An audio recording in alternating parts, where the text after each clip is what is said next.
The following is a presentation of WCMP Sports, local sports. With the goal on the shorthander. A Q Media Group production. Are you kidding me? This is ridiculous. I mean, he can't miss. Local high school sports. Oh, it's knocked out. Oh boy, 1-0. Also available for free on the WCMP mobile app or on the Q Media Group YouTube stream. He's got a lot of room to run, and he's off to the races. 40, 45, 50, 45, 40, 35, 30, 25, 20, 15, 10. He's gone! Now to bring you the call, here's Ethan Game Day Gilman.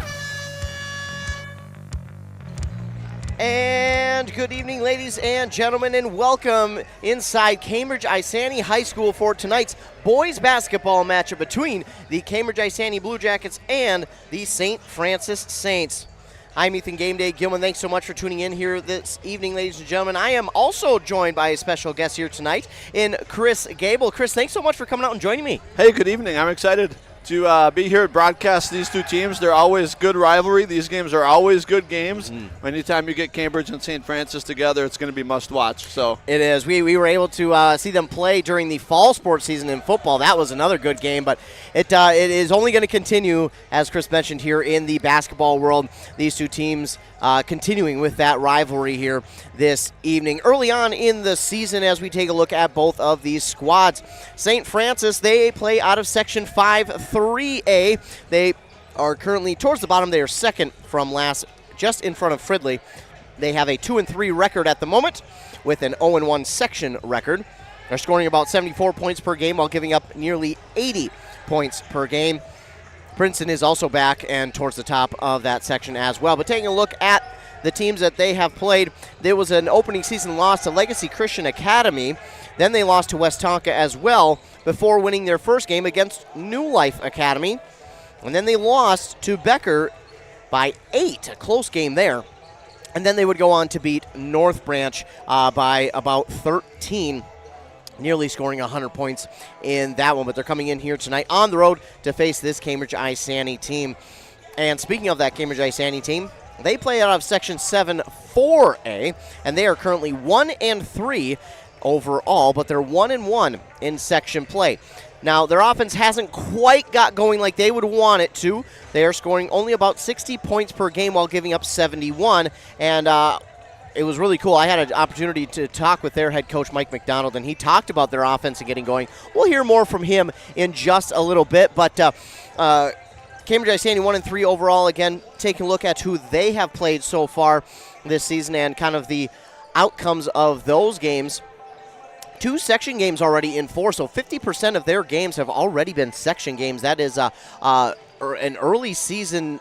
I mean, that's a big thing for early in the season like this as we take a look at what they have done. Of course, the computer now wants to take its sweet time, but while we are looking at this one, I mean, Chris, here in this one, you've got 2 really good teams, but you've got some height on both sides, but these 2 teams, that height can sometimes mean they may not be as athletic, but I can assure you these guys are athletic out there. There is no shortage of speed, athleticism, strength. I mean, they both teams got it all. yeah, on the Cambridge side, Cambridge always looks to run, right? They want to run the ball. They want to push the ball up the floor.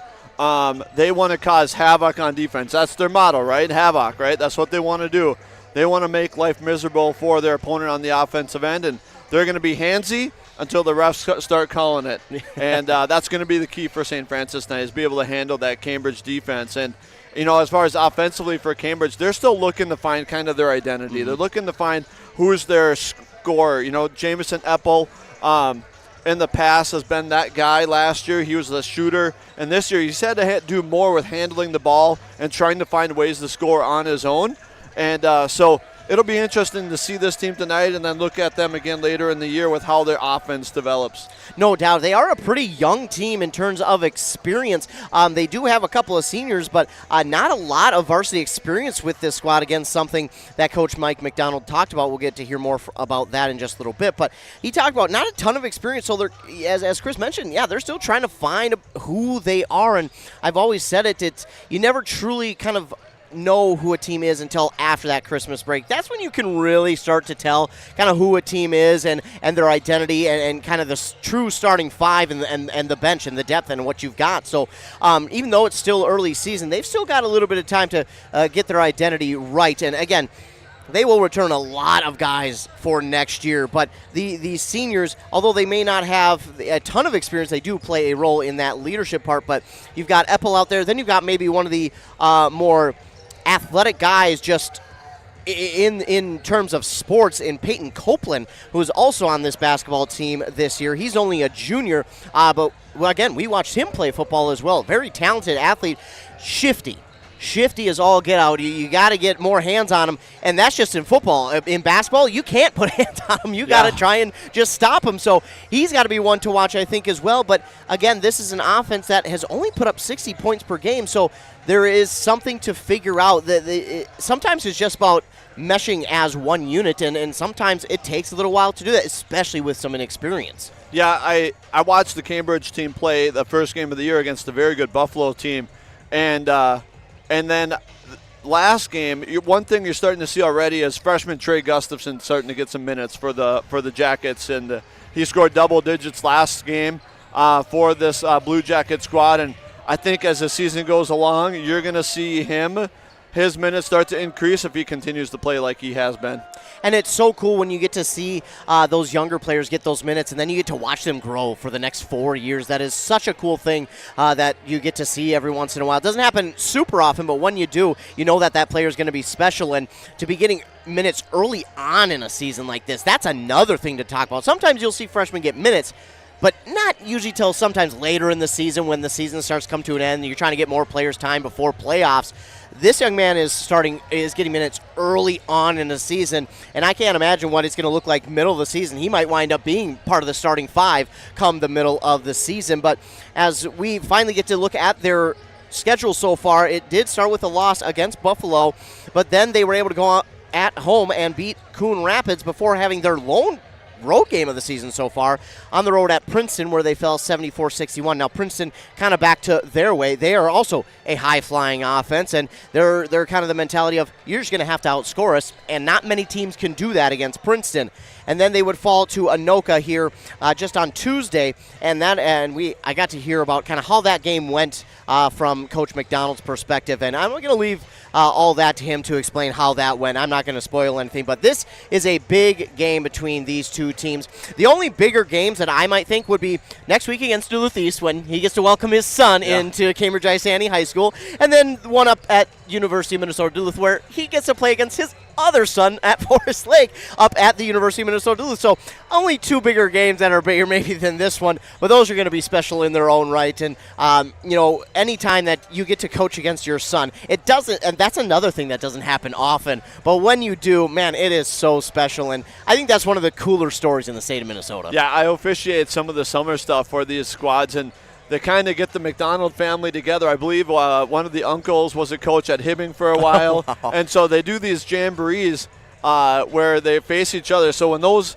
Duluth East and Cambridge get together, they know each other very, very well because they've played each other multiple times throughout the summers. So it's fun rivalry, and I'm sure the dad and the sons will have a lot to talk about over the holidays.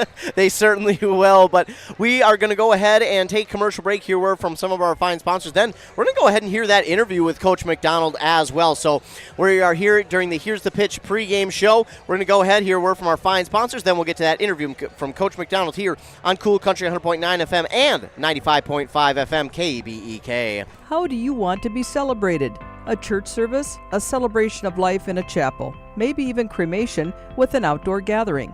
Many of these things can be taken care of ahead of time and can be affordable. Methvin Funeral and Cremation has the resources and expertise to help you plan ahead. Learn how you can make the decisions now that will make things easier for your family in the future. Methvin Funeral and Cremation in Mora, Hinckley, Isle, and Sandstone, or find them online at methvinfuneralhome.com. If you're gonna stop and fuel up, you might as well stop at your Pine City Freeway Holiday Station store. And if you need a little something for that party, right now save on Pepsi 12 packs are 2 for $16. Firewood bundles get 3 for $26. Mix and match breakfast and lunch sandwiches are just 2 for $6. And don't forget, Food Network's Guy Fieri's Flavortown menu line, burritos, sandwiches, and churros. Fill up, load up, and save at your Pine City Freeway Holiday Station store today. Ethan Game Day Gilman here, and I'm now joined by the Cambridge-Isanti boys basketball head coach, Coach Mike McDonald. First of all, thank you so much for joining me.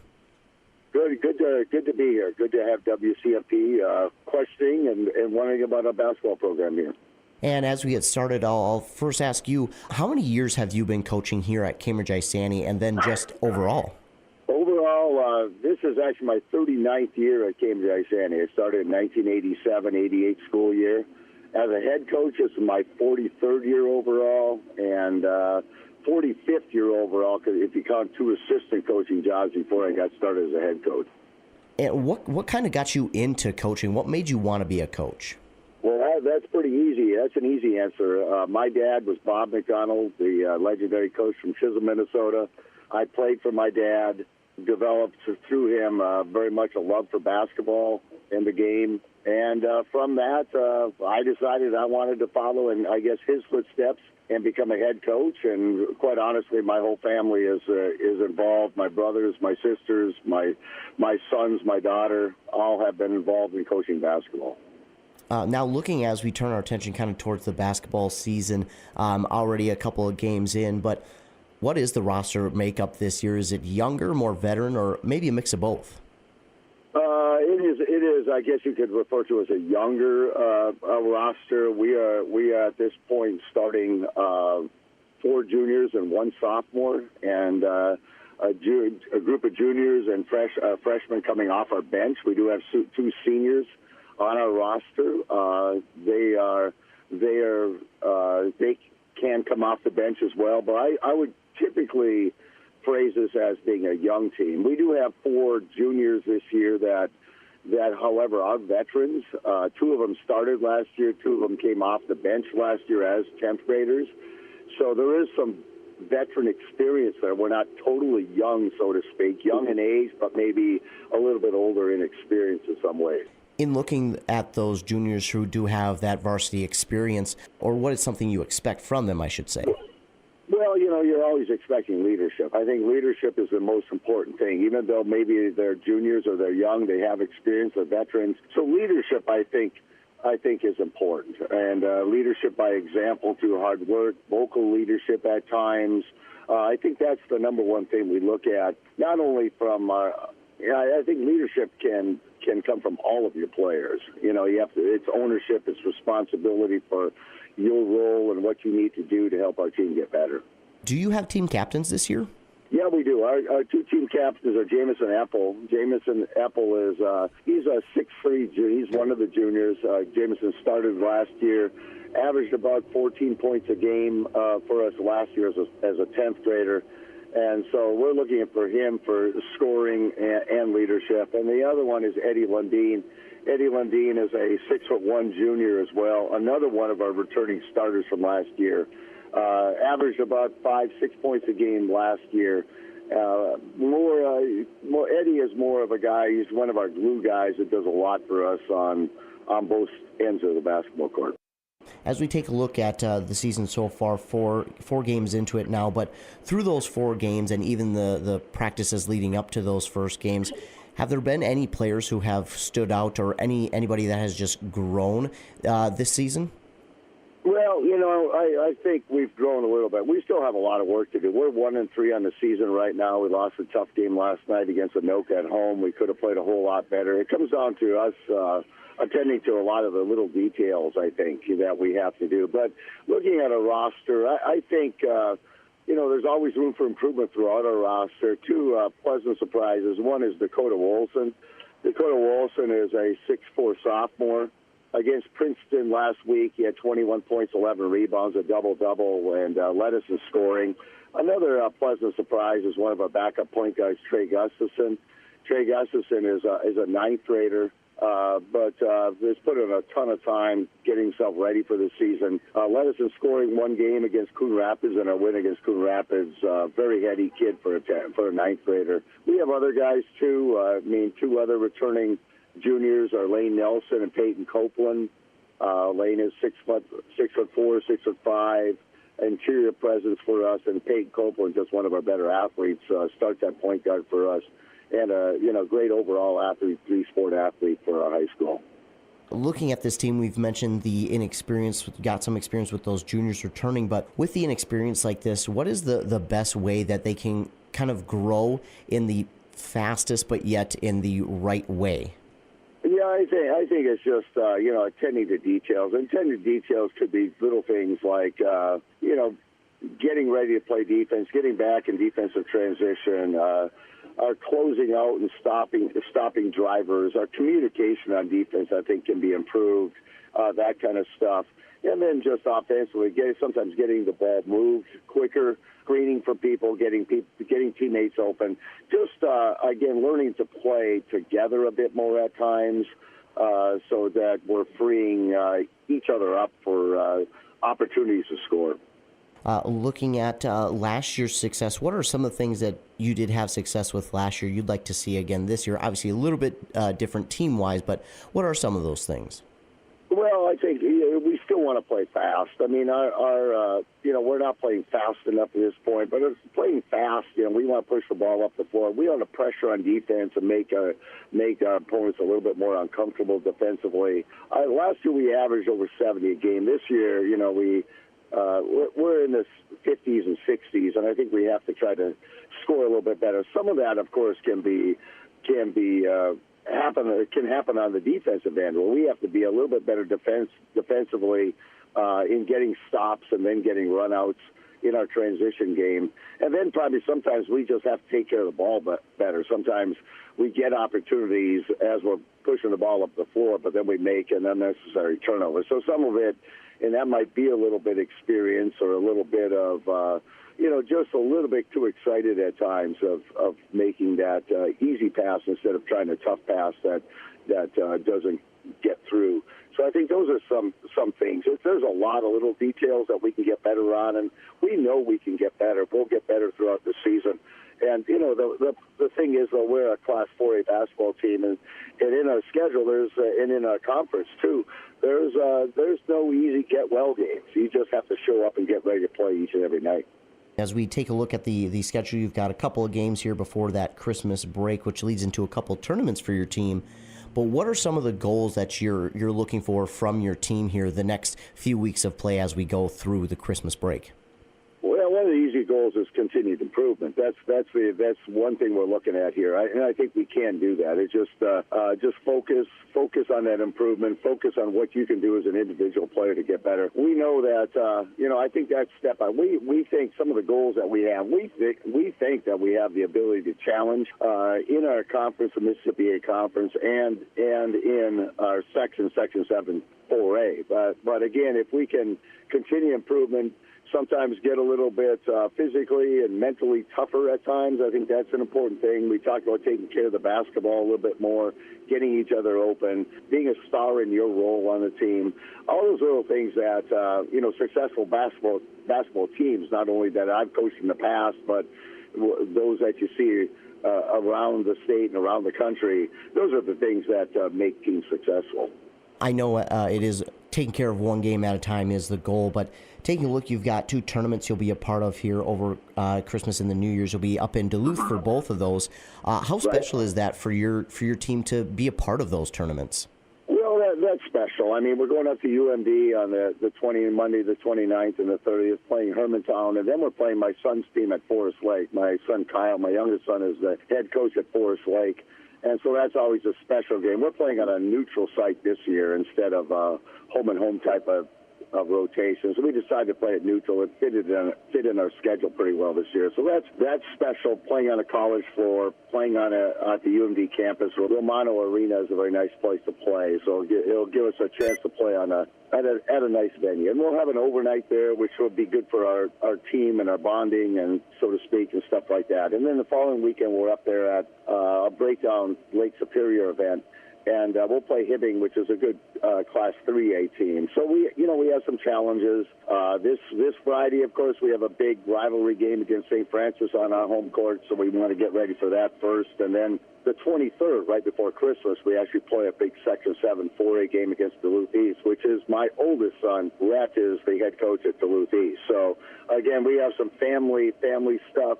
You know, I have two of my kids live up in Duluth, so we spend quite a bit of time in Duluth. So there'll be some good trips for our team and our families. Coach, that's all that I have for you here. Is there anything else that you'd like to add? No, just thank you, WCMP, for any coverage that you give us. We appreciate you. We've always appreciated you. I know I've appreciated WCMP over all these years I've been here at Cambridge-Isanti, and look forward to talking to you again. Well, Coach, I appreciate it, and again, I want to thank you for taking time to do this interview. Again, greatly appreciated. Thank you, Ethan. Dale's Heating and Appliance, your local heating and appliance expert, is committed to making your family's comfort their top priority. And now you can add water softeners to their list of expertise. Dale's now offers water softener sales or rentals along with installation, service, and salt delivery. So if your home needs quality water, make the call to your already trusted experts at Dale's, or just visit dalesheatingandappliance.com. dalesheatingandappliance.com. The mushroom melt is back at A&W. How does this sound? Sautéed seasoned mushrooms and onions with melted Swiss cheese on your choice of a juicy burger or grilled chicken. Then add golden French fries and a medium soft drink. It's the mushroom melt and fries combo at A&W. Now, top it off with a classic A&W root beer float featuring vanilla soft serve and made fresh root beer, all in a frosty mug. Or how about the A&W root beer freeze? Signature combos and delicious treats always at your local A&W restaurant in Pine City. Back here on WCMP and KBEK. Time to get your starting lineups here for both of these squads. We'll start with the St. Francis Saints. It will be number 1, Hunter Olson. Then number 2, Leighton Manners. Number 3, Alex Christen. Number 5, Drew Christensen. And number 21, David Voss. The Saints are head coached by Robbie Whitney. On the other side for your Cambridge-Isanti Blue Jackets, it will be number 1, Jamison Eppel. Then number 3, Lane Nelson. Number 21, Dakota Wilson. Number 22, Peyton Copeland.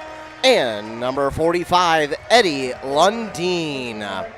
Those are your starters here for the Blue Jackets. They are, of course, head coached by the Hall of Famer, Mike McDonald. Thank you to him again for providing that interview with me. Appreciate him taking time out of his busy schedule to do that. It is greatly appreciated, and just makes the broadcast sound that much better especially when you can attach Hall of Fame to it, Chris. It always makes it sound a little bit better. His insight and his thoughts about the games it's crazy. It's fun to talk to. It's fun to listen to. Knows so much about the game. He's seen so much basketball, so it's fun to listen to those interviews.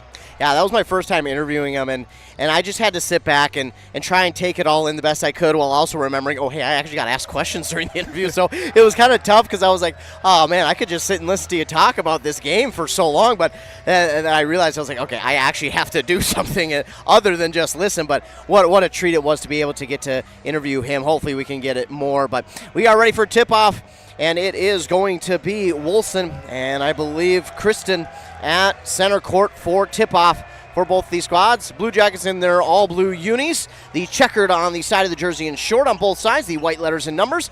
For the Saints, it will be the white jerseys, the dark blue trim on the side of the jersey and short, the blue number, and then the white letters outlined in that dark blue. And tip-off, and we are underway, and the Saints win the tip. It is Christensen with it.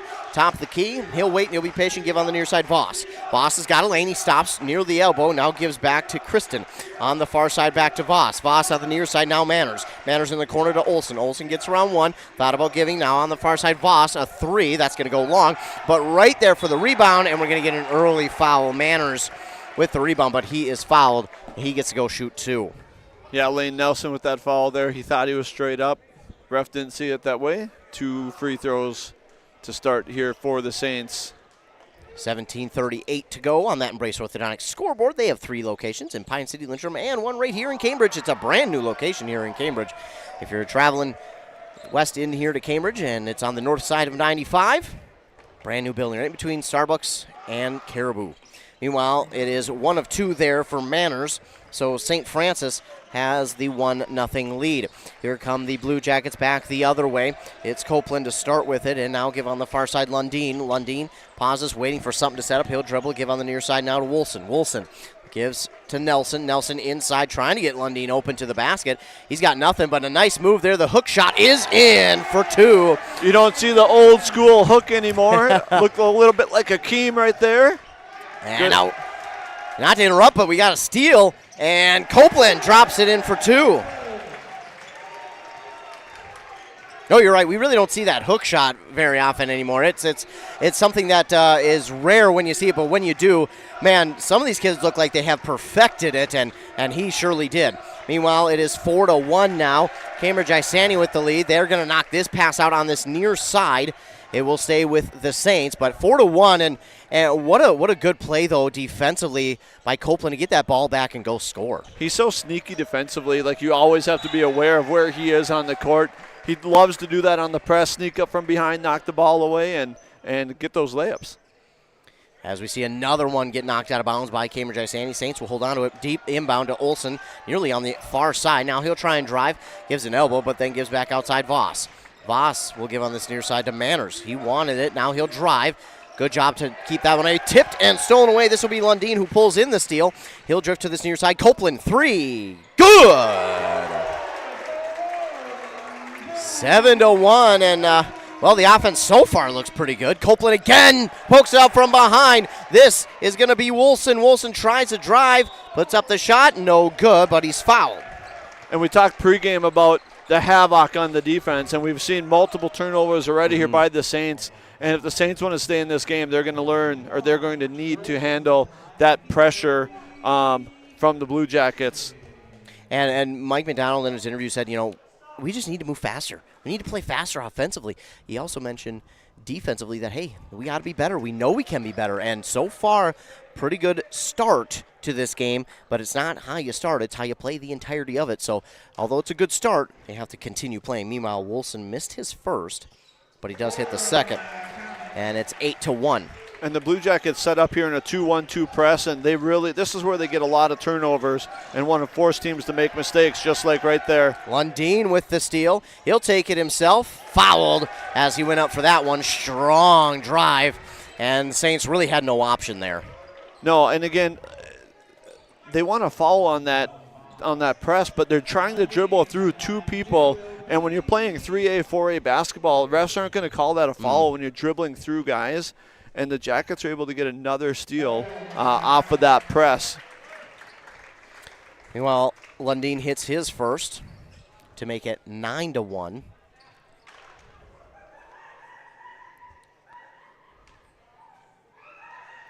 And that one good as well. Lundeen hits them both, and it's 10-1. Trying to go up now is Christensen. It's stolen right back. Eppel gets in on the steal party, on the thievery. He'll give to Copeland now on this near side. Being patient, give now to Wilson. Wilson finds a lane, drives hard to the basket. Oh, he got a little too far behind it, and then the Saints ooh. I thought it was touched out by a Saint player, but turns out it was a Jacket who last touched it, so it will go back to the Saints. And the Jackets right back into the press here against the Saints. And again, they try to dribble through people. And it's another steal. Eppel with the steal, this time clean to the basket, drops it in for 2, and that will force a timeout from the Saints. So a 12-1 start for Cambridge-Isanti with 15:33 to go. We'll take a quick 30-second break and be back on KBK and WCMP. The Classic Edge HDX from Center Boiler is the outdoor wood furnace for you.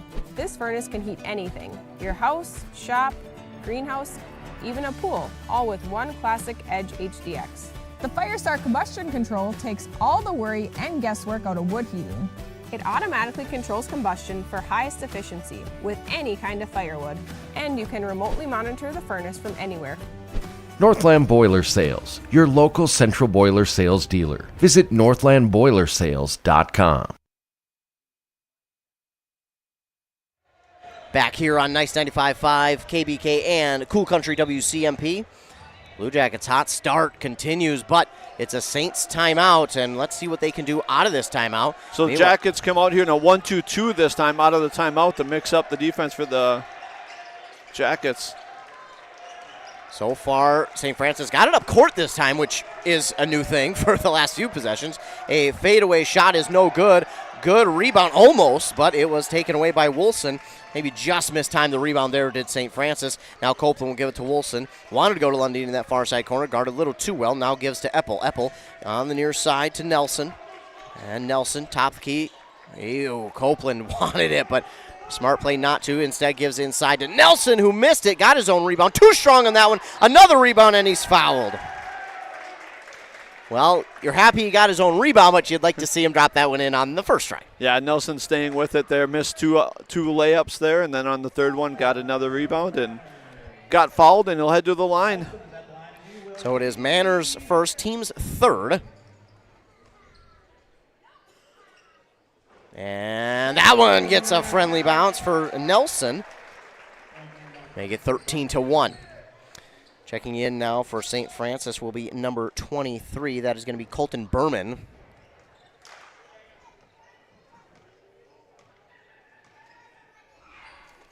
This one, not the friendly bounce that time, so he'll go 1 of 2. Rebounded by the Saints. And on the far side, Olsen pulls in that high flying pass, and Olsen drives to the basket and drops it in for 2. 13-3. Here come the Jackets. Deep pass up to Lundin. He holds on to it.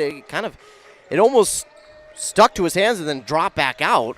And now, oh my goodness, a defensive foul for sure. Little too aggressive. Yeah, that's Berman just kind of shoved him to the ground, and refs caught him. Yeah, that unfortunately for St. Francis, and now they're going to get the inbound on this near sideline. They're going to do it from the baseline, but whistled it, and it's going to be on this near sideline. That's one of the new rules this year in the high school league is where you inbound the ball. If there's a foul or a violation, there's 4 spots where you inbound it. If it's outside the three-point line, you go to the 28-foot coach's box line. If it's in the lane, you go underneath. Interesting. Okay. That is good to know because I had seen it during the season so far. I was like, wait a minute, where are we going? So that is good to know. Meanwhile, this 3 is up and no good. Kristen with the rebound for the Saints. Here's Olsen on the far side trying to start that drive to the basket, and he does. He finishes with a bucket on the layup, 13-5. That's a really quick stop-start for Mr. Olsen for the Saints. Yeah, but I think that goes back to what McDonald was talking about pregame with the defensive end and being consistent. Cambridge-Isanti moving the ball around. Lundin, oh, that one's about halfway down, then comes out. Olsen will get the rebound for St. Francis. And he's been hot as of late. He's going to go ahead and try and stay hot. Ooh, boy. Well, now all of a sudden he's getting them right back into it, and Olsen's starting to get hot for St. Francis.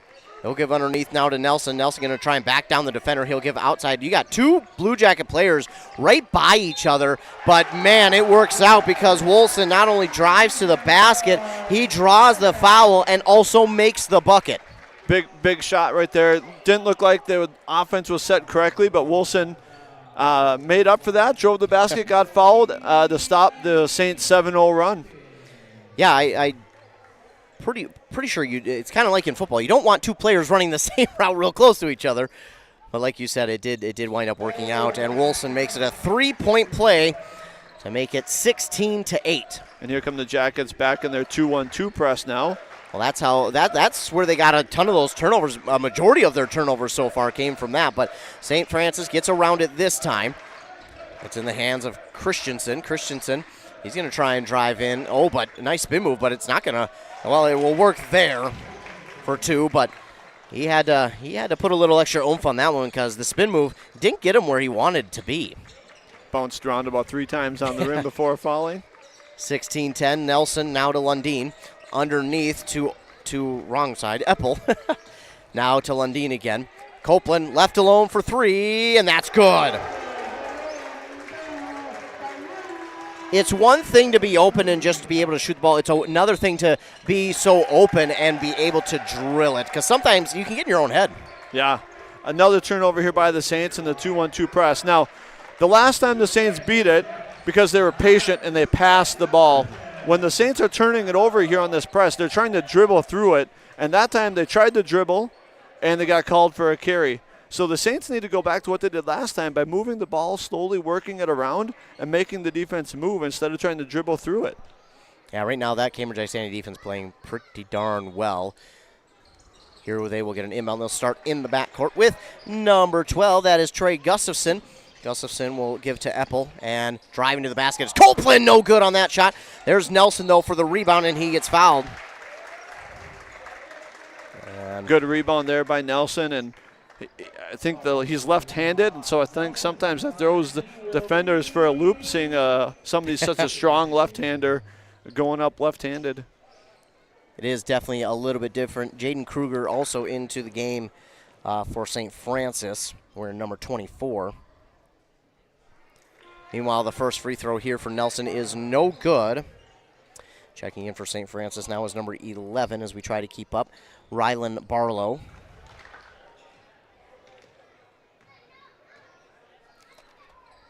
And Nelson's second one is good. So 1 of 2 there, and he'll make it 20-10. Back up to a double-digit lead for Cambridge-Isanti. Nearly poked out. Are we going to get a over and back? Looks like we will. And again, what did they do? Yeah, they tried to dribble through it. They tried to dribble through it, and we got another turnover. And that time they had the inbounder behind them, and they didn't do it. They tried to dribble through it, and another turnover for the Saints. You know, and it's really, really good on Cambridge-Isanti too, because they're getting this ball. They're getting a piece of the ball, but they're also not getting the foul. But we see a turnover here on Cambridge-Isanti. Barlow will wind up with the steal. Left alone, Kruger for 3. It goes long. Copeland is able to get the rebound, and he's got the speed. He's going to get up. Oh, he lost it again, but he somehow gets it back. My goodness, he stepped on the line. And if you're a Saints fan, though, you want the foul called on that because it looks like 2 guys are going after the ball. But at this level of basketball, the refs aren't going to call that when you're trying to dribble through 2 people or trying to dribble through a trap. Yeah, they're going to let you play. They're going to let you be a little bit more physical. Well, the Saints get it back on a Cambridge-Isanti turnover. And that time they had 4 passes and broke the press. This time it will be a turnover again as Eppel gets the steal. Copeland trying to go for a quick 3. It's no good. Kruger there with the rebound. Saints get the ball up the court. Copeland got his hands on it, and then a steal there. That is number 4 for Cambridge-Isanti, Jack Roberts. Dribble to the basket for Copeland, and that speed takes him there, and he drops it in for the bucket. Make it 22-10. And moving the ball around St. Francis, good job. They'll leave Kruger open again. He comes up short again, and a rebound here for Eppel this time. They've got it up to Gustafson. Gustafson, such long arms, almost got that one in from outside the paint. I don't know how he almost did it. Roberts comes down with the rebound. A 3 here from Copeland. That's going to be just off the mark, knocked out of bounds. It should go back to St. Francis. It will. But, man, Gustafson almost got that one. I thought he was going to get fouled or get blocked or something, but his long arm was able to extend, and I was able to get the layup off clean, but didn't get it to fall. That was impressive. We would have been I would have lost my mind had that went in. Not gonna lie, that was I mean, go Gadget arm. Talk about that. I mean, my goodness. Meanwhile, St. Francis has it. It is Christensen. He's gonna get it up and gets it to Barlow underneath, and knocking that one out is number 5, Cruz Dissing. 6'6", Cruz Dissing. He's gonna block a lot of shots this season for the Blue Jackets. There is no doubt about that, and he gets one there. There's another tip and a steal. And we get a foul on St. Francis. Dissing is going to get the steal for himself. This is going to be a 1-and-1 now for Cambridge-Isanti, as that is the 7th team foul on St. Francis. And did not see, I think they got 11, so that's on Barlow. Cambridge has just had so many more possessions with the ball. With the St. Francis has already turned it over double-digit times. Mm-hmm. And when you have the ball that much, there's going to be more fouls on your opponent. And so 10 minutes to go here, and we're already in the bonus. And the Saints are in double-digit turnover. So this is going the way the Blue Jackets want, for sure. No doubt, as Dissing made his first free throw. The second one too strong, but there's Trey Gustafson, and a clean block that time will not allow him to score. Quickly up the court. He comes up short on the layup, It's rebounded there by Roberts. They'll go quickly up the court to Gustafson. Wanted to go inside. Smart job pulling that one down. The defender had his arms up. And now he'll give it off to number 32. That's Tate Lines. So Lines with it now. And this one's going to go out of bounds. Last touch by St. Francis. So it stays with Cambridge-Isanti. They lead 23-10, 10-15 to go here in the first half on that Embrace Orthodontic scoreboard. Their board-certified orthodontists are committed to providing world-class orthodontic care in a comfortable atmosphere. Gustafson inbound to him. 3, rolls off the front of the rim. Fight for the rebound. We're going to get a jump ball. Possession arrow points the way of the Blue Jackets. I love that Trey Gustafson, a freshman, getting playing time, no fear, gets an open look. He goes up for the shot. That's what you need to do. Shoot with no fear. If it goes in, more likely to go in it when you do that. And a lot of times you can see those young guys hesitate a little bit on that type of shot. Not him. He said, hey, I'm open. I'm going to take it. They're going to try and get it to Lines. He's open again on the far side. A little bit long, but he's got a buddy right there. That's Dissing. Works as good as a pass. They're going to get it now to Lines. 3 seconds to shoot. Way up. Oh, just too strong. But there again is Dissing for the rebound. He gets fouled again. He's now to the line for 2. Yeah, good job by the Blue Jackets here. It was Lane Nelson before, and now Cruz Dissing getting offensive rebound and getting fouled. I think this is the third time that's already happened for the big guys for the Blue Jackets. Dissing's first one is good. 24-10. Lundeen will check back in. He comes in for Eppel. Eppel will get a well-deserved breather.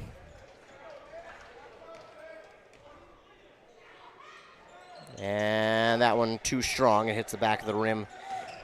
And it's rebounded here by St. Francis. St. Francis up on that far sideline. He luckily did not step on it, but before we get this pass on the near side, we get a timeout called here by the Saints. And while they take one, we will as well. We'll be back in a minute here on KBEK and WCMP. Here's the pitch.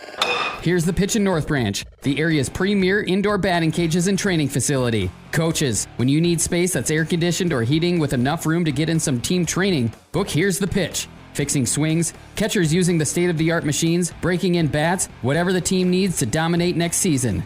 Let Here's the Pitch elevate their game. Here's the Pitch in the North Branch Outlet Mall.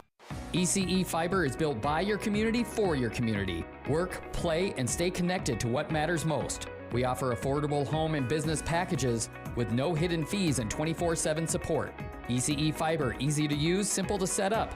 That's a cooperative difference. Visit orderecefiber.com. That's orderecefiber.com today.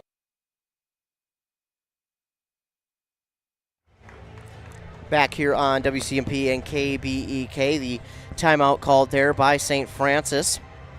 St. Francis has used 2 up to this point with 9:40 to go. So not only have they already used 2 timeouts with 9:40 to go, Chris, they also have 8 team fouls already. Not ideal. And I think there's only 1 against the Jackets. So, and again, we talked about all the turnovers St. Francis is having. It's leading the fouls, and the offensive rebound, rebounding for the Jackets is also causing St. Francis to foul. They're put in tough spots and are forced to foul. Olsen gets the inbound for St. Francis, guarded by the freshman Gustafson. Now on this near side, Manners for 3, and it's no good long. It's rebounded by Lines. He'll bring it up the court himself, takes a look, and then he drives to the basket. Good drive, a little too strong on it, though, and had the rebound for a moment to Roberts, but then it winds up in the hands of Kristen. Now up to Olsen. Olsen trying to get around Gustafson. Gustafson playing pretty solid defense. Now trying to go underneath for Kristen, and he's fouled. This will be the team's second for Cambridge-Isanti. That will allow him to go to the line to shoot 2. And this one went against Tate Lines. Yeah, Tate Lines 2 times tonight has had great drives to the basket, was just unable to finish, and he's got to keep his head up because those are good drives. It's the right thing to do on the offensive end. They're just not falling for him. So he needs to continue with that confidence and not put his head down because the opportunity is going to be there more for him. Yeah, I was really impressed by both of those drives to the baskets. It's just, unfortunately, it didn't go in for him. But, yeah, once those start to fall in, man, St. Francis is going to have yet another problem on their hands. Meanwhile, this one no good. And it's rebounded there by Wilson. So Kristen goes 1 of 2. It's 24-11. Give on the far side, Lundeen. Lundeen giving it on the near side lines. Lines, good movement to try and get around the defender, but he'll hand off now to Copeland. Now right top of the key to Wilson. Wilson back to Lines. Lines being patient, but there's now 10 seconds to shoot. Lundeen over to Copeland. Copeland realizes it, looked at this at the rim. Now nice bounce pass inside, a good feed, and laying it in for two is Dissing. Yeah, good possession there. Again, recognizing shot clock's low, taking it to the basket. So St. Francis again trying to get around the defense, and nearly a steal. Well, it's going to wind up being a steal. The pass was tipped, and it'll be stolen away by Wilson. He'll hand to Copeland. Copeland will call out the offensive play. He'll look, give on the near side now to Lundeen. Lundeen will go top of the key to Dissing. Dissing, quick pass to Lines. Now right away, quick back to Wilson. Wilson drives inside, tries to get through both defenders. That ball is up for grabs. It's on the floor. It's going to be taken away by Olsen of St. Francis. He'll try and drive the entire way, and I think they're going to get Lines again for a foul. A little too much hands-on that time. Yeah, the pressure for the Jackets continues just to cause the Saints troubles here. So a couple of substitutions on each side here for both teams. 26-11 is our score. 7:55 to go in half number one. Saints will inbound on the far side to Kristen. Now the handoff there to Voss. At the top of the key, they'll give to Manners, and Manners will go back to Voss. Voss going to try and get around the defender. Puts up a lob shot. Too much on that one, and we're going to get another jump ball. This time the possession arrow, though, faces the Saints' way, and they will get it back.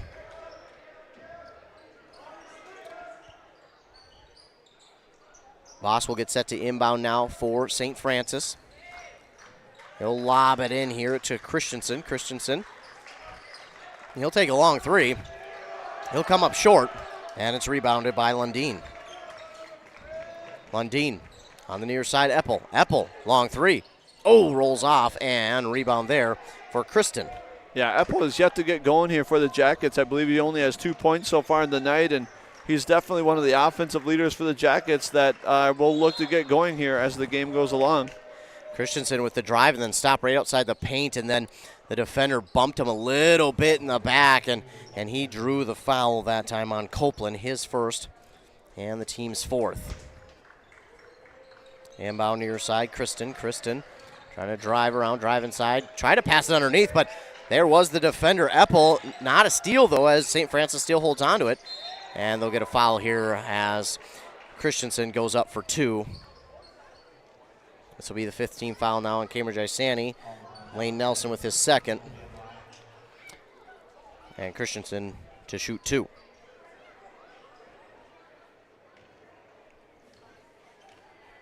Lane Nelson they're okay with him playing tough in there, going for blocks because they know they got Cruz Dissing coming off the bench. If Nelson gets in foul trouble, those two kind of sub in and out for each other. They're the tallest players on the team, and they're the ones doing a lot of good things on the offensive rebounding end.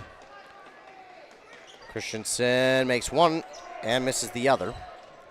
So 1 of 2 that time, and it was rebounded by Wilson. So here come the Blue Jackets, and going underneath to Wilson. Pass got there a little bit late, and now they'll get it underneath to Copeland, and he'll drop it in for two. Even though it was, they seemed a little bit behind on that play, they got it going once again and finally found Copeland open, and he delivers. Yeah, really good ball movement there by the Jackets. And we're going to get another tie-up. Nice job there by Nelson. Well, you mentioned it. They're okay with him playing physical, and he does again, and it works out because he draws the jump ball, and that possession arrow favors now the Jackets, and they'll get the ball back because, it's basically a turnover. And now Cruz Dissing comes into the game for Lane Nelson. And Copeland gets past the timeline, now goes on the far side to Lundeen. Lundeen will trying to go on this near side to Copeland. The pass was tipped. Get back to Lundeen, near side Wilson, trying to drive. Are they going to get the charge? They will. Yeah, the defender was set up outside the arc. So easy call for this official on this end to call that an offensive foul on Wilson. Yeah, only his first, but the team's sixth now. 6:16 to go in the first half. So Cambridge-Isanti had one, and then all of a sudden the last 3-4 minutes have racked up 5. Meanwhile, St. Francis has stayed pretty even keel at 8, so they're kind of getting into this game now. Meanwhile, here's Christensen, nearly stolen away by Lundin, but left alone is Voss. That's no good. And Copeland, man, that's a pretty impressive rebound, because not only did he go up for it, but he managed to swing it away from the rest of the Saints and get it out to where only he could go and get it. Meanwhile, this pass going to go and be knocked out by Cambridge-Isanti, so they're going to say it was Wilson who touched it last. It was close. The pace of this game has really slowed down, and the reason is because the Saints have been able to break the Blue Jacket press by moving the ball slowly up the floor, and that's really one of the reasons why the Jackets have gotten in foul trouble now. They're being forced to play defense on the defensive end, not full court like they were with their press. Got a timeout called here by Cambridge-Isanti. While they take one, we will as well. 30 seconds, and we'll be back here on KBK and WCMP. A&W Restaurant Pine City is still making fresh root beer. That signature item since 1919. It's still made fresh and on-site with real cane sugar and a blend of secret ingredients. It doesn't get any better than this. Their world-renowned A&W root beer is a classic treat, and they can top it off with creamy vanilla soft serve to be known as the famous A&W root beer float. Now that's smooth, tasty, and refreshing. An American iconic A&W root beer float. It never tasted so good. A&W Restaurant Pine City. Come grab your root beer float today.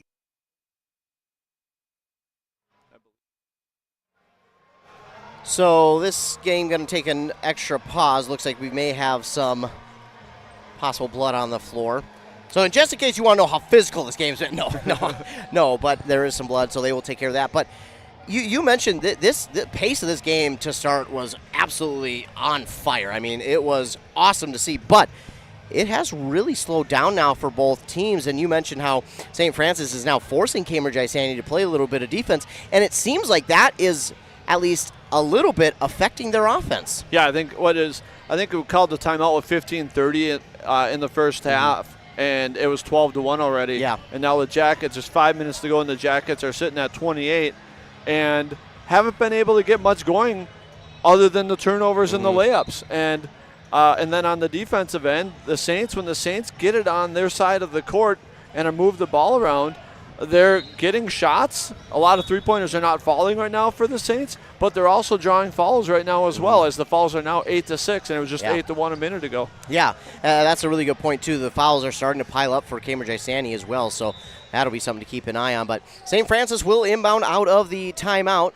So we get the blood cleaned up off the floor. Meanwhile, here comes Voss. Voss trying to get around. Good pass to the far side, Christensen, and they're going to get up the court again. And Christensen going to draw another foul. This will send him to the line for a 1-and-1. That's going to go against Eppel, his first. Now, this year well, maybe not just this year, but they do have a flop warning now in place. And I seen it 2 nights in a row, actually.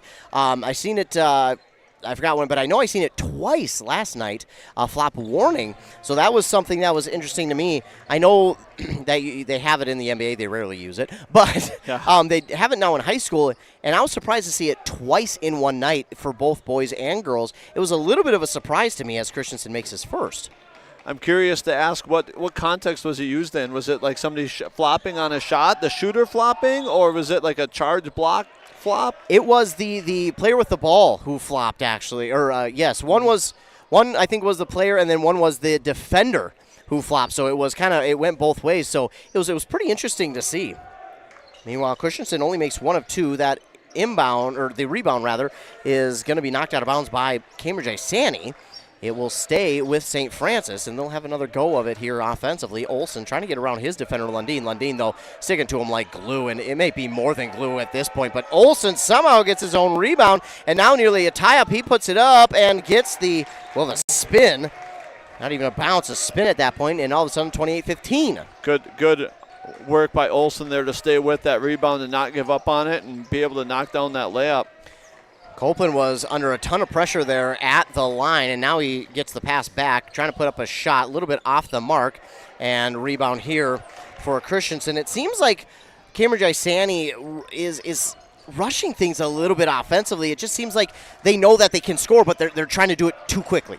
Yeah, both teams are noticing tonight when they speed the game up, it's really hurt them. They get going too fast, faster than they can play at. Meanwhile, Eppel misses one after a steal, and Christensen gets the rebound, but it's stolen right back by Copeland. Well, that was a football hit down there. It certainly was. Now Eppel again trying to get going, missing, but he gets his own rebound. Give underneath to Copeland. Now top of the key, Lundeen. He'll give back over to Eppel. He's going to take the shot over the defender, say, one of these is going to fall sometime, and then I'll get myself going, but it's going to be rebounded by Barlow on the miss. Yeah, Eppel's got the green light for the Jackets. There's no doubt about it, but they're just not falling for him here tonight. And sometimes you have those nights. Sometimes it's a half. Ooh, Lundeen going to grab the most recent foul. It'll be another 1-and-1 for St. Francis. So now all of a sudden, Chris, we talked about fouls. All of a sudden we're tied on fouls at 8 apiece. Yeah. This has been such a crazy game, right? Mm-hmm. Early in the game, St. Francis was speeding the game up, trying to break the press, pushing up the floor, turning the ball over. And now we're seeing the Jackets kind of try to do too much on the offensive end. And the Saints have really slowed the game down and have done a better job rebounding and make the Jackets play defense, and it's working. 8-8 now in fouls, and we now have a 28-16 game, I believe, and the Saints are in this ball game here, and if they can keep playing this pace, it's going to be a very competitive ball game all night. And Olsen makes them both, so 2 free throws made there, and it's all of a sudden 28-17. Yeah, Cambridge-Isanti needs to get something going offensively, although they do still lead. They'd like to see that offense get back going and just taking what the defense gave them, but coming up short on that one, and it's rebounded by Olsen. That shot there from Roberts. Oh, he spun around and then lost the ball for himself, but he'll get it back, and give to Kruger now on the far side. Give back to Olsen standing at the Cambridge-Isanti logo. Trying to get around the freshman Gustafson. Gustafson, good defense. But Olsen, man, what a good shot there. Olsen's really put the team on his back here and is carrying them here. Finally, Cambridge-Isanti gets back on the board with Dissing. A good pass to find him open in the lane, and then he finishes it off with the layup. Olsen again has it, and right in front of the free throw line, the shot is missed. Christensen with the rebound. He'll pause and then get back outside of the perimeter. Now he'll try and drive. And he'll draw the foul, and the and one. Man, that's a tough one on Dissing. No, I think the Jackets really are not playing any seniors this year. There's no seniors that have played tonight, and there's only a couple on the roster, and they look like they're really searching for somebody to stabilize things when things go down, and they continue to push, and Eppel's looking for a shot. They really need a leader just to kind of settle the team down, settle things down, move the ball on offense, and really help their teammates get better shots. And Eddie Lundeen, I think, can be that guy for the Jackets here. Meanwhile, this one is missed. So it's rebounded by the Blue Jackets, and Gustafson, a mistake there. Barlow with the takeaway. Olsen for 3. This is going to be missed. And a rebound there by Wolson. Give on the near side. Eppel, he thought about it and said he'll drive, look for the higher percentage shot. He'll give then underneath. And right off the glass for Wolson. Drops it in for 2. I like Eppel's decision there. Doesn't have the three-point shot going. So what does he do? He goes to the basket, gets a teammate a wide open layup. That's a great play by Eppel. Yeah, and we see a 3 opportunity here from St. Francis. It is going to be no good. And what a hustle play there by Cambridge-Isanti. And I'm confused. I think we got a foul on Barlow, I believe. Okay. Yeah, I seen hands pointing each other way, so I wasn't quite sure. Actually, according to the scoreboard with it blinking, shows it on Olsen. So Olsen got the foul? Well, he has a foul even if he didn't get it. I don't think Olsen was anywhere near the play. Okay. I think they might have that wrong with the 11s and the 1s maybe, but we're a long ways away. We are. Meanwhile, Eppel missed, and rebound's knocked out of bounds, and it will go back to the Saints as it was last touched by the Blue Jackets. But yeah, sometimes a team, all they really need is kind of that scoring leader who is just willing to kind of take those shots and take over. And we've seen teams in the past, bigger and smaller, where sometimes they'll just need that one player who goes, you know what, I'm going to go ahead and I'm going to take this ball, I'm going to take it to the basket, I'm going to try to draw the foul, I'm going to take the three, I'm going to do this and that to try and score. And Cambridge-Isanti just needs that more consistently here. We know Epple can get it done, but when it's not his night, who's going to be the next player to do that? Meanwhile, a foul here on Cambridge-Isanti will be their 10th. Yeah, foul on Trey Gustafson right there. Is that Olsen? I think Olsen went to the basket and Gustafson kind of lost his balance and kind of gave him a little push and got called for the foul there. Olsen gets the bounce off the front of the rim, and it will fall in. 32-22, 2:01 to go here in the first half. And that one's no good, so 1 and 2 for Olsen, racing for the rebound. It's going to be stolen right back by Kruger off the rebound from Wilson, and then get another whistle. Another Blue Jacket foul here, and we'll send Saints back to the line again. Yeah, that's a big turnaround here for Cambridge-Isanti. It was 8-1 foul-wise. It has been a 9-1 foul run, not the type of run you want to be on if you're Cambridge-Isanti. Meanwhile, this is good for Olsen. And the last 14 minutes of this ball game, it's been even up ball game. And really, the 12-1 start is what is the Blue Jackets are hanging on to that 12-1 start, as now it's going to be a single-digit lead here. 32-24. Here's Gustafson. He'll give it now to Roberts. On the far side, Copeland, and he'll give to Wilson. Wilson on this near side, Gustafson. Gustafson thought about giving to Copeland. Now he does at the top of the key. He'll give now to Roberts. Roberts looks inside to Wilson, waiting. He'll give to Gustafson. That pass was tipped, and they're going to let it go in the backcourt. Smart move there by Gustafson to allow that one to get into the backcourt. And now they've got 8 to shoot. Epple going to try for the long three, and there we go. He's got it. Epple, big shot right there. Well, that was longer than all the ones he shot here tonight, but it fell in anyways. We'll see how that handles his compliments. And now that three got the Jackets going and got the Saints rattled, it looks like, as the Saints turn it over again on the press. That is huge. Now they got a chance to double up here with closing in on a minute to go. I'm still questioning that backcourt violation that was not called. I think it was last touch by Trey Gustafson, which means it should have been a backcourt violation. I think the Saints coach is agreeing with that. Well, the Blue Jackets, did score, and now they got it back. Oh, you wanted it. Epple again, but Copeland somehow got lost. Epple wanted a little heat check there after making the last three, but he thought better of it and got a wide open teammate a layup. And driving towards the basket. This one's no good, but the rebound knocked out of bounds by Cambridge-Isanti. It will stay with St. Francis. 30 seconds on the game clock, 20 on the shot clock after St. Francis will hold on to the possession. If it went the other way, shot clock would be off. But since St. Francis has it, it'll be reset to 20. Inbound here to Christensen. He's going to try and drive on Gustafson. They're going to say that he switched his hand, so it was not a travel, but it doesn't matter anyways because he's going to go and mishandle that one. It will be out of bounds.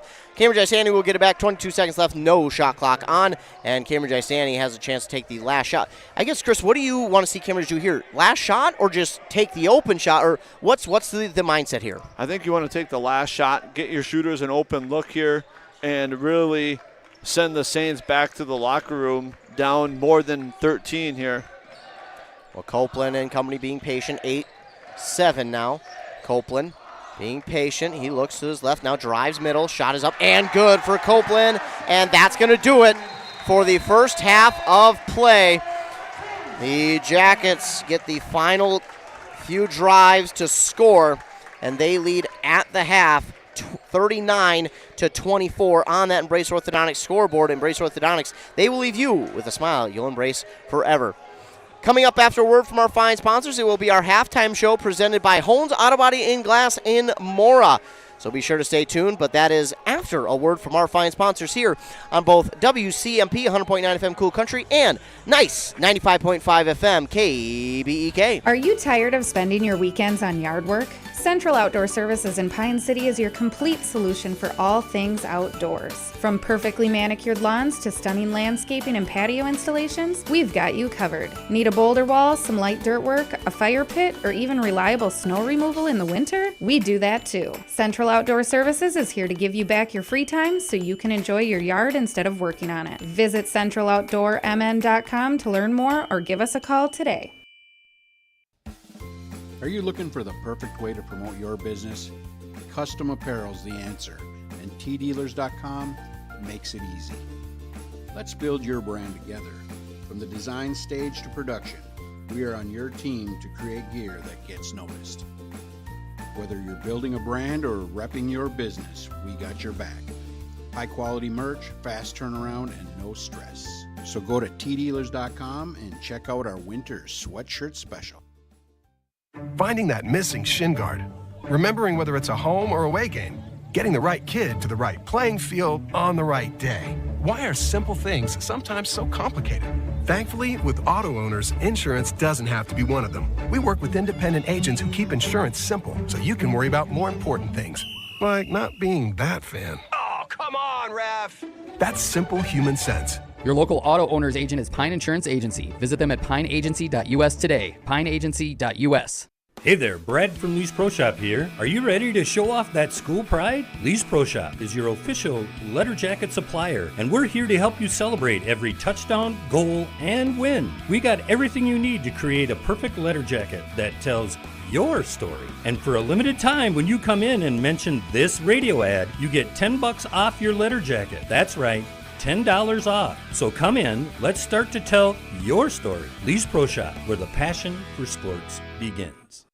Arrow Building Center in Siren is your leading name throughout the Midwest with trusted brands for your building supplies and services. Arrow Building Center has been providing contractors, homeowners, and do-it-yourselfers with quality products and expert service for all projects, big and small, for many decades. No matter the size of your next project, Arrow Building Center is at your service. And don't forget, free, yes, free delivery, always. Stop on by Arrow Building Center in Siren, conveniently located off Highway 70, or visit them online at abc-clc.com. Are you ready to get back to doing what you love?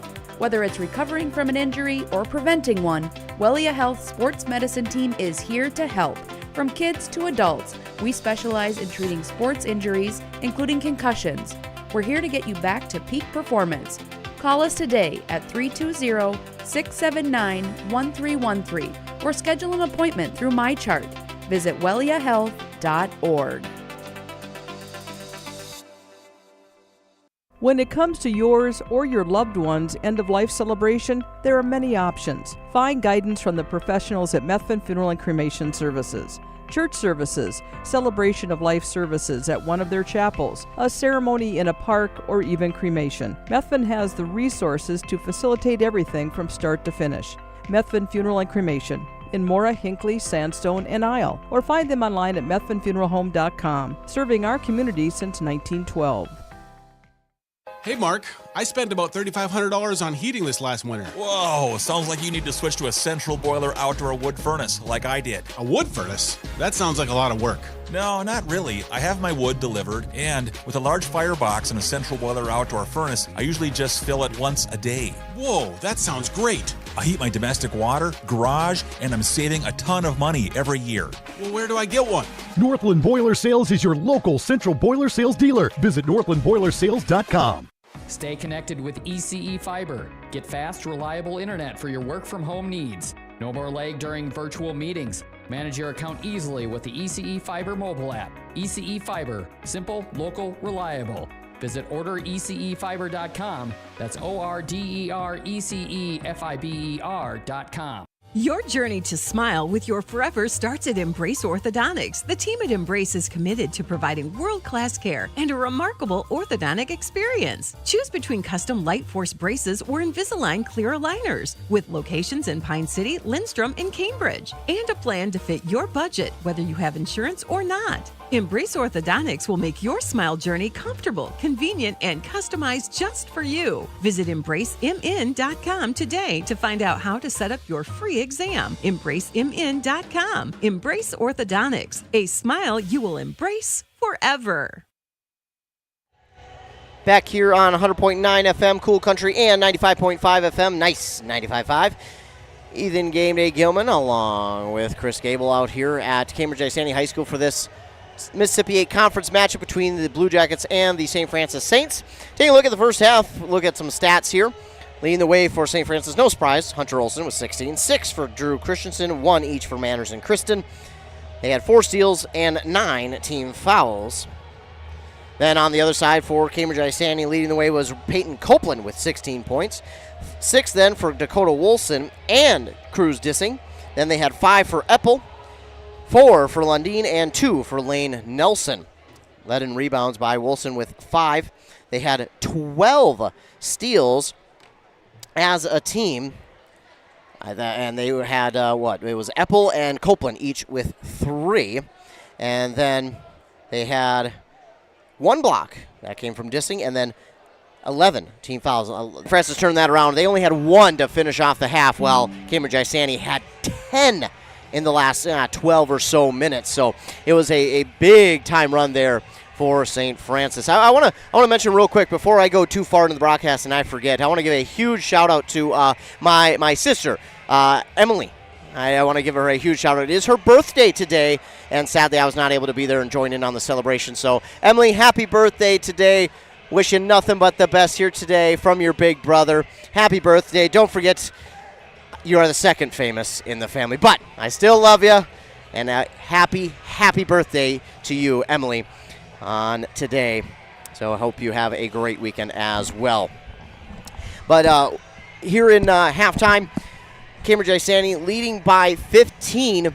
And, Chris, talking about the fouls, that was maybe the biggest turnaround in this game that kind of helped the Saints get back into this one. They dropped it down to single digits twice there in that first half. It was 8-1 at one point, and then it was a 10-1 foul run on Cambridge-Isanti side. A run you don't want to be on, but that really did help St. Francis. Yeah, they got to the free throw line and really slowed the game down like we talked about. And it really, they eliminated a lot of the turnovers, right? They had double-digit turnovers very early in the game. Really slowed the game down, so started breaking the press and really got the Jackets sped up to make some turnovers, and were able to get to the free throw line and draw some fouls on the Blue Jackets and get back into the game. And credit to the Jackets then for closing out the half on a 6-0 run with a big three-pointer by Eppel as the shot clock was winding down, and nice drive. I believe it was Copeland there to end the half and close out on a 6-0 run.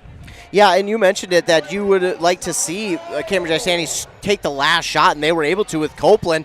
There were only, 1.2, something like that, seconds left. So really good job there by Cambridge-Isanti to get the last shot for the Blue Jackets here at the end of the first half, and now they go up 15 into this second half instead of what would have been 9. So a big-time swing there for Cambridge-Isanti to end half number 1. And again, I always think that scoring last in the half always provides a little extra momentum anyways, whether you're down or you're up in the game. I always feel like that provides a little extra momentum too, because, well, then you've got the confidence and the momentum of, hey, we've got the last bucket. Now you got to try and answer. So Cambridge-Isanti will be using that. But what are some keys to the second half for Cambridge-Isanti that you want to see them come out here with to try and take away the victory here this evening? Yeah, Jackets need to come out like they started the ball game, right? Speed the Saints up, force the Saints into turnovers, get the Saints to continue to make mistakes. The Saints really made turnovers early in the press by trying to dribble through guys, and it really turned them over. And so when the Jackets can speed the Saints up, they're going to start forcing turnovers again like they did to start that ball game. And if they can do that, the Jackets are going to continue to pull away here with the win. On the other hand, if the Saints come out here and beat that press, slow the game down, and continue to draw fouls like they are, and McDonald talked about the defense for them and the improvements they need to make on the defensive end, and I think we saw parts of that tonight when St. Francis was in the offense and drew fouls, and I think McDonald wants to see more consistency on the defensive end. Yeah, we'll have to wait and see how that turns out, but we are getting ready for our second half of play here at Cambridge-Isanti on that Embrace Orthodontic scoreboard. 18 minutes are back up on the scoreboard.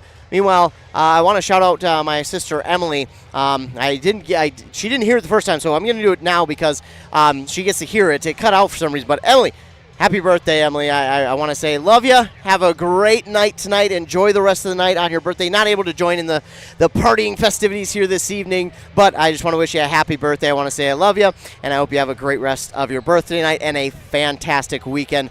Love you, Emily. But just remember, I am the more famous one. No, I'm kidding. But happy birthday, Emily, and wish you nothing but the best.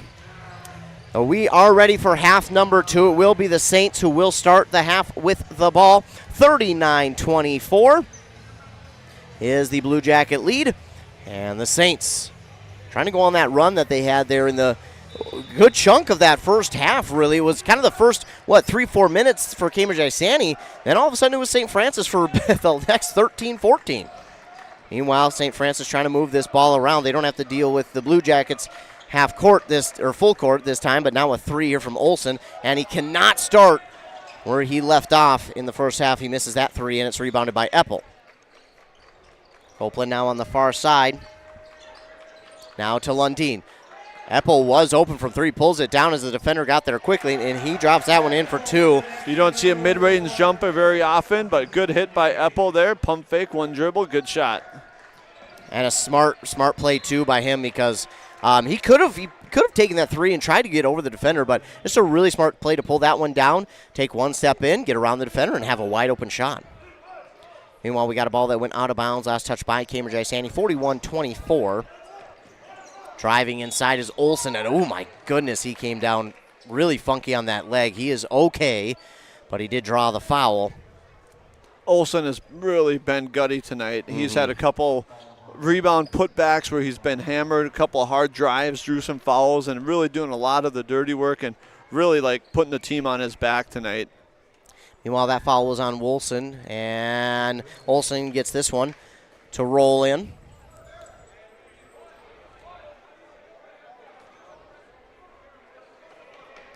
And now he'll shoot a second. And that one's good as well. So 2 there by Olsen, make it 41-26. And now we're seeing the Saints come out in some man press here, making the Jackets work the whole length of the court. And Copeland, a late whistle, but yeah, that's a charge there on Copeland.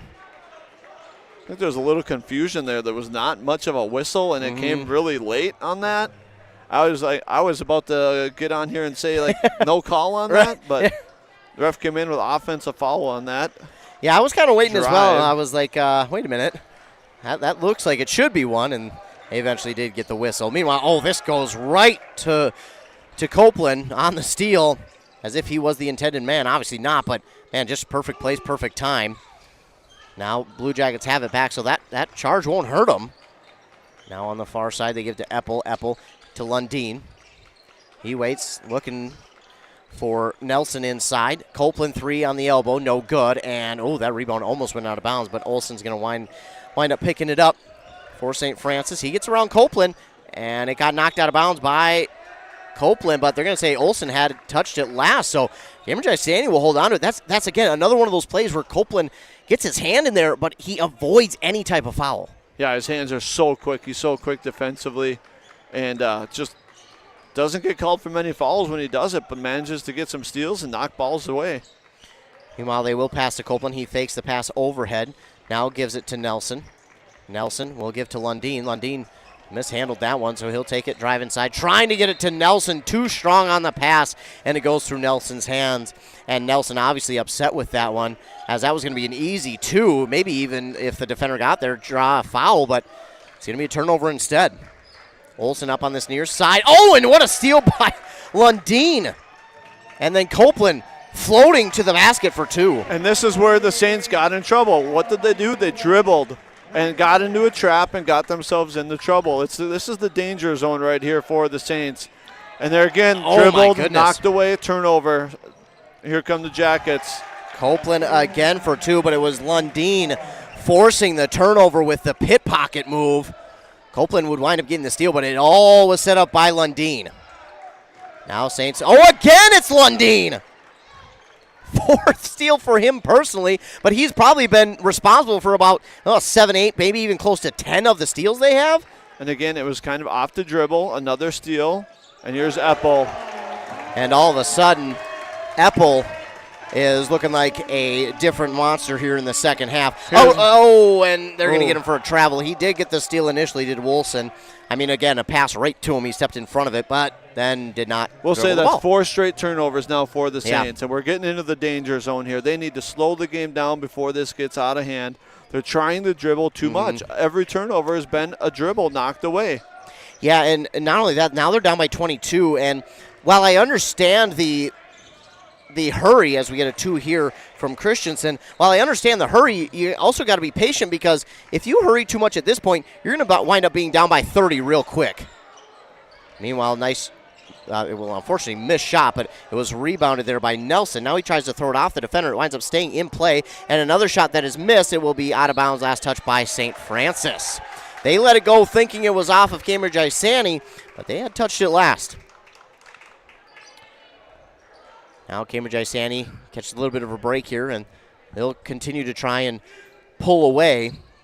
Now, being down, oh my goodness, Copeland, no good. That was a long 3. Not sure McDonald's going to like that shot selection in that situation.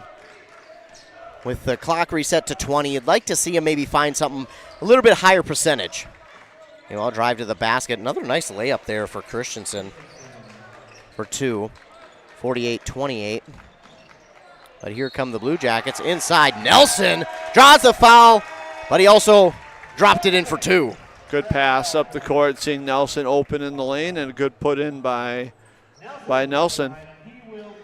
50-30, and Nelson trying to complete the 3-point play. Meanwhile, going to get a substitution here for St. Francis. That'll be number 25, and that is Jeremiah Osai. We're seeing the Saints have some success on the offensive end by going to the basket, and that's where they excelled in the first half as well, getting fouled or getting a layup. And you've seen Olsen do it, and we've seen Christensen do it as well here. Meanwhile, that free throw was no good, and it was rebounded by St. Francis. They're up the court with it. Here's Christensen trying to get around. A couple head fakes, almost lost it. Now a long 3 there is going to be missed, and Wilson will wind up with the rebound. Waits for the defense to get by and gives it to Copeland.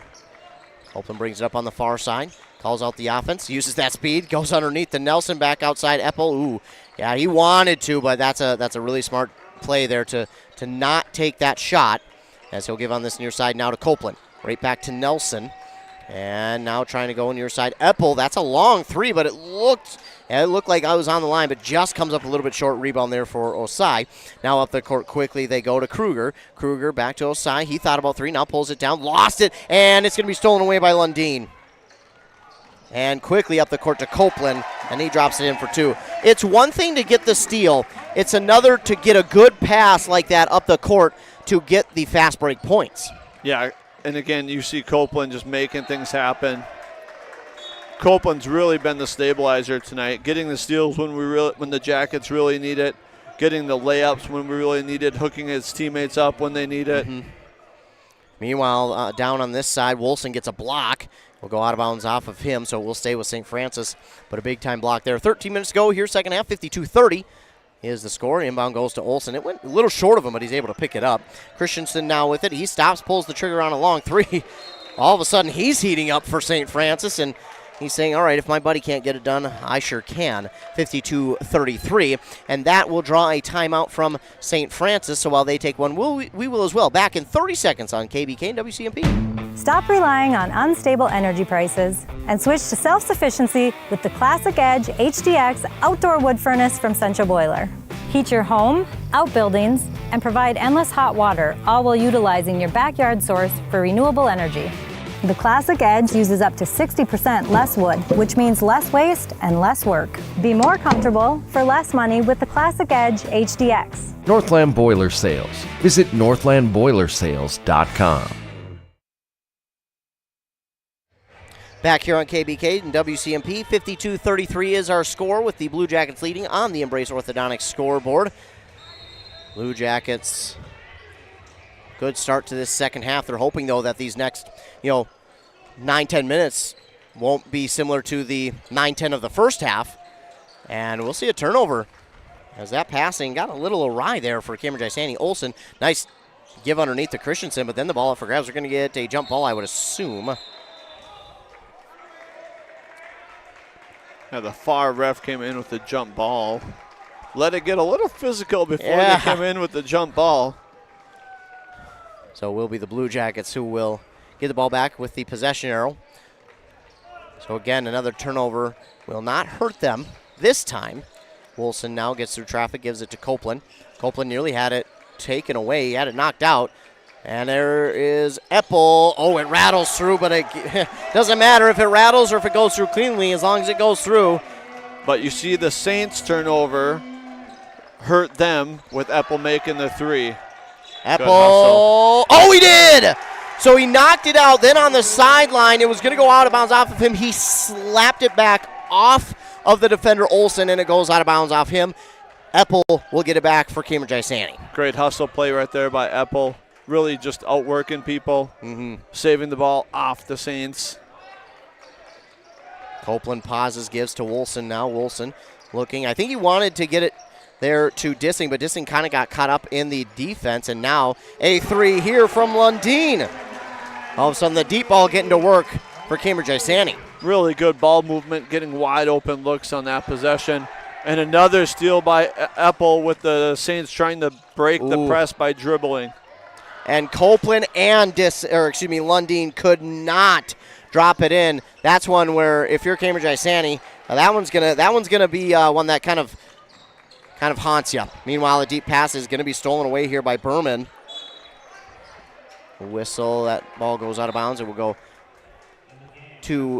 will stay with St. Francis rather.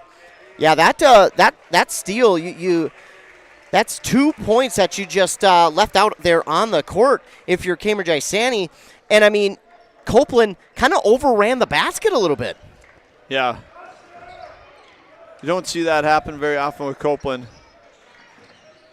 Which is surprising because he's got a ton of speed. Meanwhile, Olsen inside. Oh, beautiful feet underneath. And what a play there. Kruger drops it in for two. And then did we... I think we got a and one from the center official on the opposite side of the court. I was going to say, it kind of came in a little bit late. I was wondering if it was almost after the shot, but it looks like they're counting it as an and one. Okay. It will be on Dissing. So now Kruger with the three-point play, and he's got it. So that'll make it 38-58. Jackets still with the lead. Gustafson right at the timeline. Using those ball handling skills, gives up to Wilson. Wilson over to Eppel. Eppel, quick pull. Oh, just off the mark. And he got his own player, and that is going to be a travel. Yeah, Osai got the rebound, but he was bumped by his own player, and as he went down, well, unfortunately he didn't dribble because he was hit, and that's going to be a turnover right back to Cambridge-Isanti. Those are the type of things, Chris, in a game like this where for St. Francis, that's just going to continue to hold you back. Yeah, they can't. St. Francis can't give away possessions right now. You know, the guy had the offensive rebound and his teammate knocks him over. And I think the coach was saying he lost control of the ball on the way down. Okay. So the coach didn't really like the turnover call. Are we going to get a double dribble call? Okay. I think Trey Gustafson on double dribble on the Blue Jackets. Trey Gustafson, I believe, on that. Yeah. Now, that's unfortunate. Now, I couldn't quite tell. He was turned away from us, but it looked like he did go to the ground, and he lost the ball for a moment, but when he got back up, he must have got it with both hands. So, yeah, I think Trey probably thought the St. Francis Saint there touched it maybe, so he dribbled again. It's interesting. Meanwhile, inbound here for St. Francis to Olsen. Back-to-back kind of unfortunate giveaways for both teams. Now, this pass too strong, but it winds up rolling into the lap of Kruger, who drops it in for two.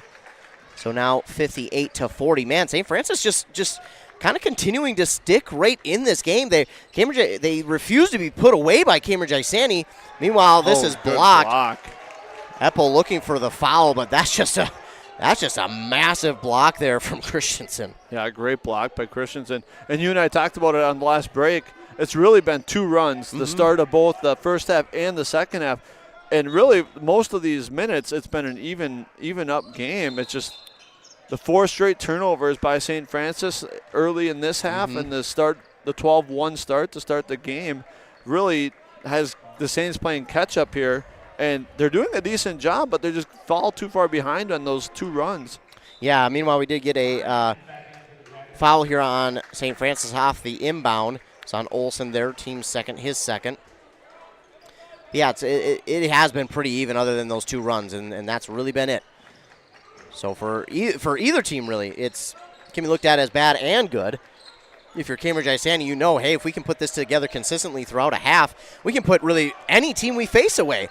But if we continue to give up possessions like you just did there, you're going to continue to keep a team in it. Get a 4th team foul here on Cambridge-Isanti, the 2nd on Eppel. So again, the Saints have a chance here to draw even closer, to stay in the game. Lots of time left. Yeah, still not even to the halfway mark of this second half. And we're going to over and back, yep. Chris, what did you see? I'm confused on how that's over and back because it was on an inbounds. Yeah. So you should be able to catch it in the back. Yeah. I think they're going to talk about this, and they're not. So I want to clear this up for everybody. Is it both feet over, 1 foot over? Well, it was an inbounds pass on their front court, and they can throw the ball into the back court. Right. And that's exactly what happened, and they called backcourt violation because I think the ref must have just been confused because the inbound was in the front court, but that's clearly not a backcourt violation. And so for a player like that, though, is it backcourt if he has 1 foot on the opposite side and 1 foot on the other? Is it not 2 on feet? An inbounds. Okay. Not on inbounds. Meanwhile, they'll get it again, but this shot is missed and rebounded there by Wolson. Gustafson's just going to run right up to the 3-point line, take the shot. It is no good, but it is rebounded there by Dissing. He backs it out now to Wolson. Give on the near side lines, now on the far side back to Dissing. Dissing to Eppel, and he's going to take that shot. Oh, just off the mark, and he's cooled off a little bit. Now Olsen going to get the rebound. We're going to get a foul here on Cambridge-Isanti. I thought that was funny on that backcourt violation. McDonald knew the rule. He just wanted to make the ref come over and explain it to him because essentially the ref had a call and they rescinded the call, and he wanted to make sure the official explained it to him. Meanwhile, that foul will go on Dissing, his 3rd. He's a savvy coach. He knows what he's doing out there. He's been coaching for, if you heard the interview, 40-plus years. Over, 37, 38 now here at Cambridge-Isanti.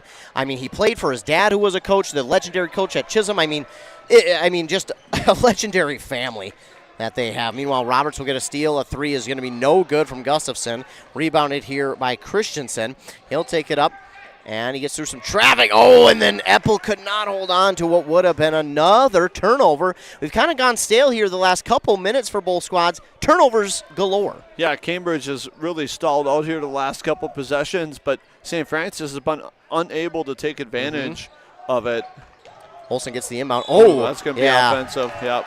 Well, we talked about earlier how some of these guys played football. Can't lower the shoulder quite like that. But again, I will still fight for a hybrid sport between basketball and football because I think that would be so much fun to see. Yeah. Meanwhile, it will be a ball back possession for Cambridge-Isanti. They're just looking to get the offense going again, but eerily similar to the first half. Oh, my goodness, Gustafson almost a travel. He just did get that ball away in time. Meanwhile, the shot is missed, and what a play there by Nelson. Didn't even really get necessarily a possession enough for a rebound because he just pushed it back up for 2. Nelson and Dissing again doing a great job on the offensive boards. Manners had that one blocked by Roberts. What a good job by Roberts, too. He let his body go to the side, let his hand do all the work so as not to draw the foul for getting into the body. That's a really smart play there by Roberts. Yeah, good play by Roberts. Roberts, a junior for this squad. Yeah, like we talked about, they only have 2 seniors, I believe, on the roster, and they don't really get much playing time. And so you're going to see this almost exact same team next year for the Blue Jackets. Ooh, and that's a savvy, smart play there for St. Francis and Berman because he led him into his teammate, and the defender knocked his teammate over, which ultimately draws the foul on Roberts. That's a really smart play. Now, whether it was just designed up that way or he did it. Isanti. Driving to the basket. Oh, he draws the foul, does Christensen. And he'll get a chance for the three-point play. Now, if you're St. Francis, you got a little momentum, you got a hoop, you got an and one. You'd love to see your defense come out on the next possession, get a stop or a turnover from the Blue Jackets. You can continue to dig into this lead. Christensen right now up to 15 points. And make it 16 with that one as he completes the three-point play. 60-43 is our score. As Gustafson, he was pit-pocketed. Hey, we've seen that on the other end multiple times. Christensen with the slam. Boy, I didn't see that coming because he was kind of defended. That was a huge dunk by Christensen. We're going to get a foul here on St. Francis' Berman. And the Cambridge student section are letting him have it. They like the dunk, but they like the scoreboard better, essentially, is what they are saying. And that was, man, what a dunk that was. But now, if you're Cambridge-Isanti, I think you got to take that a little bit personal and go on a little bit of a run to kind of erase what he just did. Yeah, the lead's down to 15 here, and Saints are playing some solid defense. Oh, we almost had another steal right at midcourt. Lundine's going to draw the foul there on Christensen. It'll be his second and the team's fifth. If St. Francis wants to come back in this game, this is a big possession for their defense, I think. They got a little momentum right now. They need to keep that momentum and get a turnover or missed shot rebound here. Just give themselves an opportunity to dig out of the hole even more. Cambridge-Isanti gets it in their offensive zone, being patient, and they'll give now to Lundeen. Lundeen give to Roberts. Roberts to Copeland. Good movement of the ball here for Cambridge-Isanti. So far, no one getting open, though, for the Blue Jackets, and down to 10 to shoot. Jackets really just running a pass screen away type of an offense. And Lundeen will get that one to fall in as it rolls in off the front of the rim.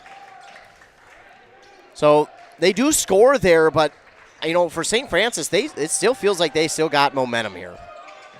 Meanwhile, and there it is. And there it is. Kristen this time with a three, 62-48. And Copeland will take it all the way. How in the world did he get that to fall? Needs to be studied because, my goodness, that was, I mean, he willed that one in, quite simply.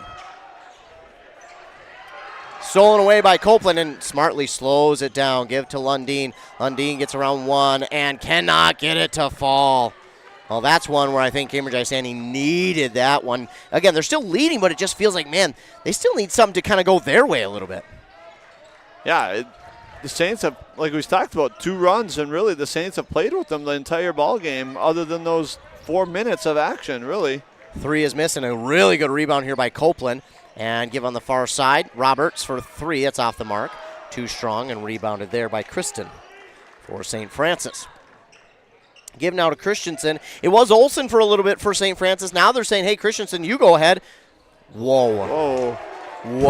Pro long three-pointer from pro range right there for, is that Christensen, I believe? And keeping his team in the ballgame, and McDonald's going to call timeout as the lead is down to 13. 64-51, and here come the Saints. 6:14 to go in the second half. Timeout called by the Blue Jackets. While they take one, we will as well. Back in 60 seconds here on KBK and WCMP. Here's the pitch. Here's the pitch in North Branch, the area's premier indoor batting cages and training facility. State-of-the-art pitching machines for softball and baseball. Rent cages with machines or bring your own pitcher. Here's the Pitch also offers instruction from experienced players. And Here's the Pitch has enough room for coaches to bring the whole team for training. Here's the Pitch in the North Branch Outlet Mall. Arrowhead Transit, your community, your ride. Arrowhead Transit is proud to support this station and bring you reliable public transportation in your community. Whether you need to get to work, school, or the doctor's office, our friendly drivers and comfortable buses are here to serve you. We're committed to connecting communities and making transportation accessible for everyone. Arrowhead Transit is your community partner in getting around. Arrowhead Transit is a supporting sponsor of the station and is dedicated to supporting our local communities. Back on here, KBK, WCMP, Ethan Gabe, Nate Gilman, Chris Gable out here at Cambridge-Isanti High School for this Mississippi 8 Conference matchup. You look at this game at the beginning of the second half with about 13 minutes left, you were looking and going, oh boy, Cambridge-Isanti going to put this thing away and in a hurry. And all of a sudden, the last 6 minutes, St. Francis has kind of pushed momentum on their side, and they're not done yet. Yeah, you got to give St. Francis a lot of credit for not quitting, continuing the fight, coming back, and they're right in this ball game here. Lundin going to try a three. That is no good. Really, really kind of inconsistent from three here tonight has Cambridge-Isanti. But they were hot for kind of a good minute or but after that they just went kind of cold again. They keep trying, but just unable to find a consistent effort from three. This is going to be a key stretch here. Can the Saints handle this press enough to not turn the ball over and get some good shots to continue to dig this lead? And almost forced a turnover, and the Saints have to call a timeout. Yeah, that was Mike McDonald was going up to the referee saying, hey, that's time, but just did get a timeout, did St. Francis. They will get the minute timeout here on the Embrace Orthodontics scoreboard with 5:50 to go. Your customized smile journey starts with a free consultation. The team over there wants to make your journey as seamless and comfortable as possible with custom Light Force braces or Invisalign clear aligners. Again, they got that location right here in Cambridge, just up the road a little bit from us, traveling east about maybe a mile or so up the road from us, not too far from here. But it is so much fun to be able to come out here to Cambridge-Isanti High School. Pretty cool thing happened, though, during the summer right before school. If you've been paying attention, now it may not be big to many people, but to me it is because I pay attention to this stuff. Why? I don't know. It's fun for me. But they did something to their colors a few years ago, and they took the red away. I was really sad when they took the red away. This year they decided, we're bringing it back, and it has been shown all throughout the school. And I know it's a small little thing. It doesn't matter to most people, but I love the red in this logo. Yeah, the sports teams are slowly implementing it back in whenever their jersey cycle is up. So the boys, you can see, are still wearing the old blue and white. But I'm sure their cycle will come up soon, and then you'll see the red trim in their uniforms. So that is pretty cool that has come back. But back in the action now, St. Francis has the ball. And we move it to Olsen on the far side. They're still going to try and keep him in the game plan, but Christensen has been kind of the key man here in the second half. Olsen nearly lost it.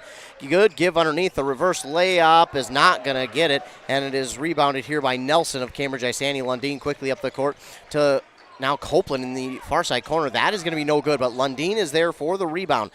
Try to give it to Nelson. Now to Eppel for a three. Well, if there's one man you want to see hit those threes, that is him, because that is big, 67-51. And Christensen, what a spin move, gives it off on the far side. Olsen now for three. He's going to try and answer, and he does. Wow, good answer right there by Olsen. Really needed that one to continue to stay in this game. Yeah, just as soon as Cambridge-Isanti looked like they had momentum back, Olsen says, just wait a minute. Far past to Lundin. Could have been dangerous, but now we'll get it to Copeland. Eppel, another one. That rattles out. Christensen with the rebound. You okay with that three there from Eppel, or? Yeah, I think he's been hot lately. He's made his last couple. It was 10-point game now. Another big shot right there for the Saints. And we'll see how the Blue Jackets handle the pressure of a hot Saints team getting right back in this game. Kristen with the most recent three. Copeland, he says, wait just a minute. I do not want to lose this game. And he says, we're putting it back to 13. Poked out Lundin. Talk about a big turn. Well, it was a big turnover, but then he gave it right back to Olsen. I think Lundin got a little too excited that time, as this shot will be missed. It will go back to Cambridge-Isanti. Yeah, Lundin got a really good pit pocket there, got the steal, but then I think he got just a little too excited to try and get the fast break going, and it wound up right back in the hands of Olsen. Yeah, I think McDonald would love for him to slow that down and try to run a little clock. You got the lead. You just got to turn over. Carry. Carry call there on Copeland. You don't see that very often, just kind of randomly dribbling and calling it carry. Interesting. So that an unfortunate turnover here for Cambridge-Isanti. He's still kind of asking, like, what, where, what, how?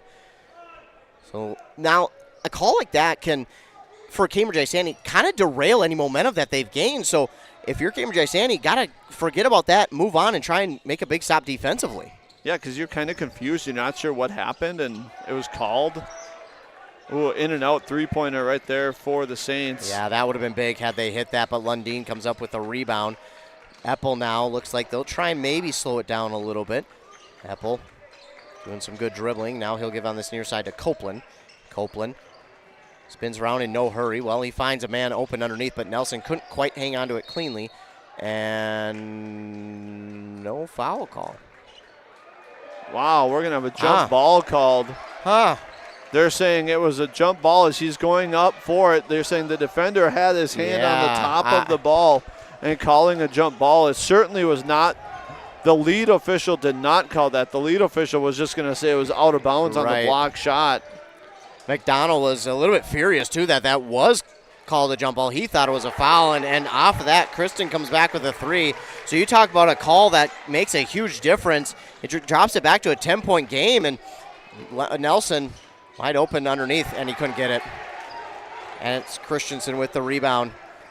And all of a sudden, pressure being fully applied to Cambridge-Isanti. Christensen lost it, and Nelson knocks it out of bounds. Yeah, a bucket here for the Saints would really give them momentum. You can sense the frustration on the Jacket side. They had a couple calls between the jump ball and the carry go against them, and a little frustrated by that, and now they just need to buckle down here and play defense. Left alone for three, and it's good. Good. Well, huge props to the Saints here. They are knocking down these wide open looks as the defense for the Jackets struggles. Well, I was going to ask if we'd see a timeout from McDonald if they get another one, but that answers my question. They take it. They're going to use a full one, so while they take one, we will as well. Back in 60 seconds here on KBK and WCMP. Your journey to a smile you'll love forever starts at Embrace Orthodontics. The team at Embrace is committed to providing world-class care and a remarkable orthodontic experience. Choose between custom Light Force braces or Invisalign clear aligners. With locations in Pine City, Lindstrom, and Cambridge, and a plan to fit your budget whether you have insurance or not. Embrace Orthodontics will make your smile journey comfortable, convenient, and customized just for you. Visit EmbraceMN.com today to find out how to set up your free exam. EmbraceMN.com. Embrace Orthodontics. A smile you'll embrace forever. If you're gonna stop and fuel up, you might as well stop at your Pine City Freeway Holiday Station store. And if you need a little something for that party, right now save on Rice Krispie Sheet Treat, just $14.99. Sweet Chaos Drizzled Popcorn are just $2 for $8. Snack Time Frosted Pretzels only $5.99 each. Ghirardelli Milk Chocolate Snowmen are just $7.99. And Shirley Temple 7-Up 12-packs, 2 for $12. Fill up, load up, and save at your Pine City Freeway Holiday Station store today.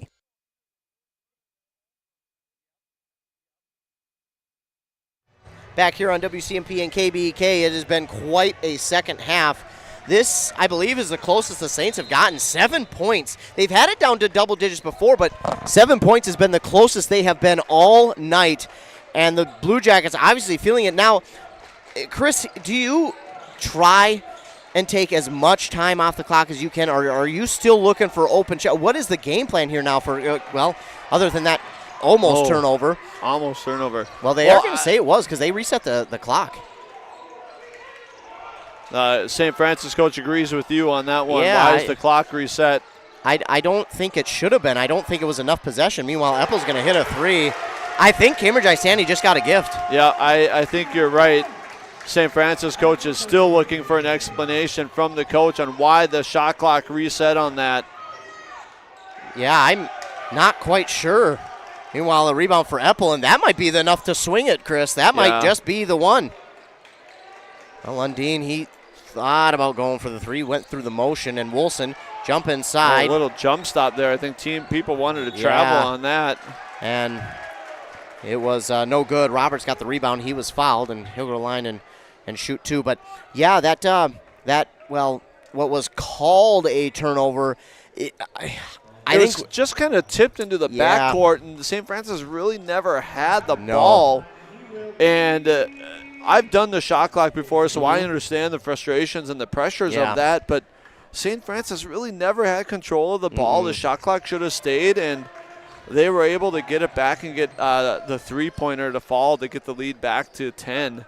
And that really, with 1:40 to go at the time, really changed the tide, I guess. Yeah, I mean, I agree. I don't see where it actually fully changed possession. Meanwhile, Roberts misses both. So, unfortunately there for Cambridge-Isanti, a rebound there for Christensen. But that did seem to kind of swing momentum back in Cambridge-Isanti's favor. So, I mean, they'll take it, but now they've come back and looking for a three. Oh, that one's going to miss. And it looks like St. Francis still might be reeling from that because they've now had 2 open threes that they have missed, something that is kind of uncharacteristic of them here late in this game. Yeah.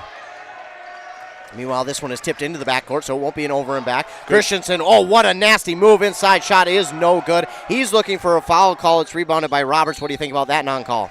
Yeah, I think the ref signaled right away. The defender was straight up. St. Francis coach really didn't say anything about it.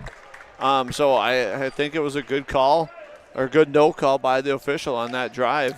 Foul here on Kruger, his second and the team's seventh, and now it's a 1-and-1 for Jamison Eppel. Might not be the guy you want at the free throw line if you're St. Francis. Yeah, I know Eppel's outstanding shooter. He said made some big clutch shots tonight after struggling early, and I think he really got back on track because he found his teammates open for a couple of nice layups and then was able to get himself going after that. Well, he misses that one. Copeland does get the rebound, and we're going to get a timeout here by Cambridge-Isanti. 45 seconds to go. Still a 10-point difference. We will keep it here with those 45 seconds to go. So it was, for the first 4 or 5 minutes of this second half, Cambridge-Isanti went off, and it was like, okay, they're going to put this one away.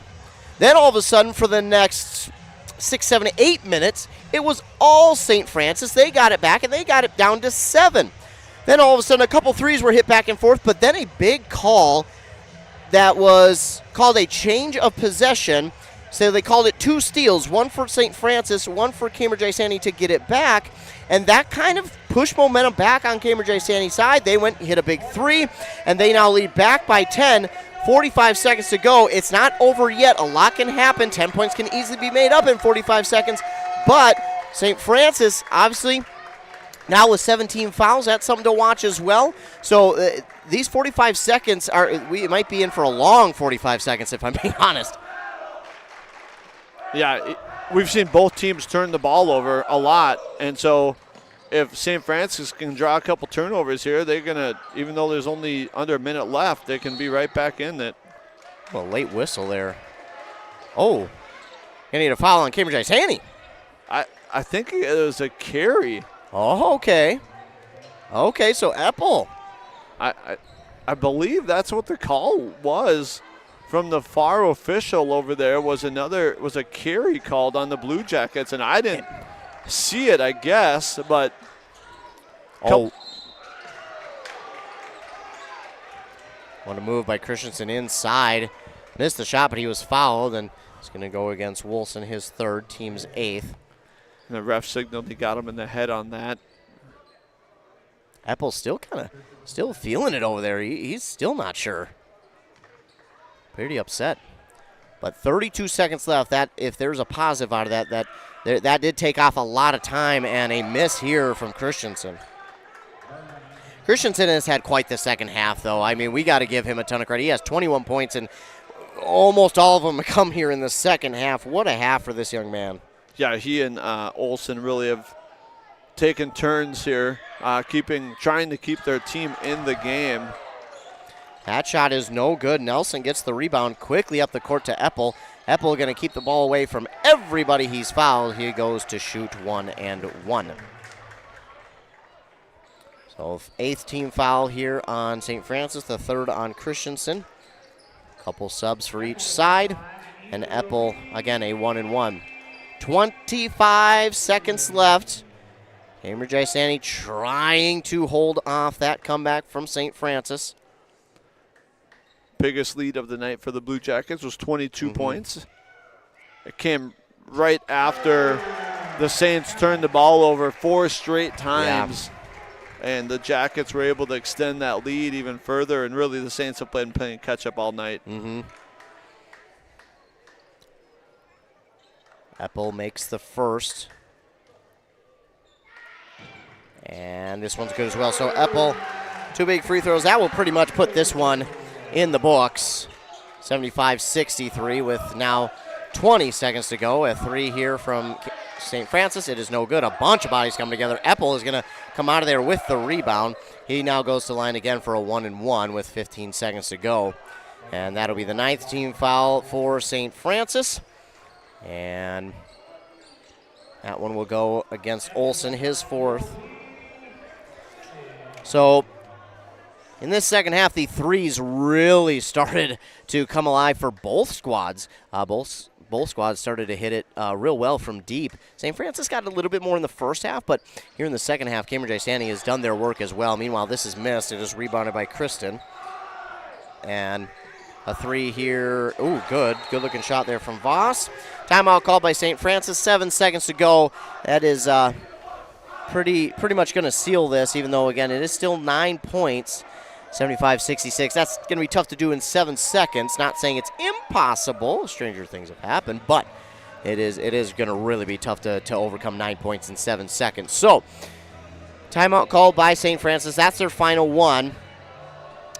You mentioned it.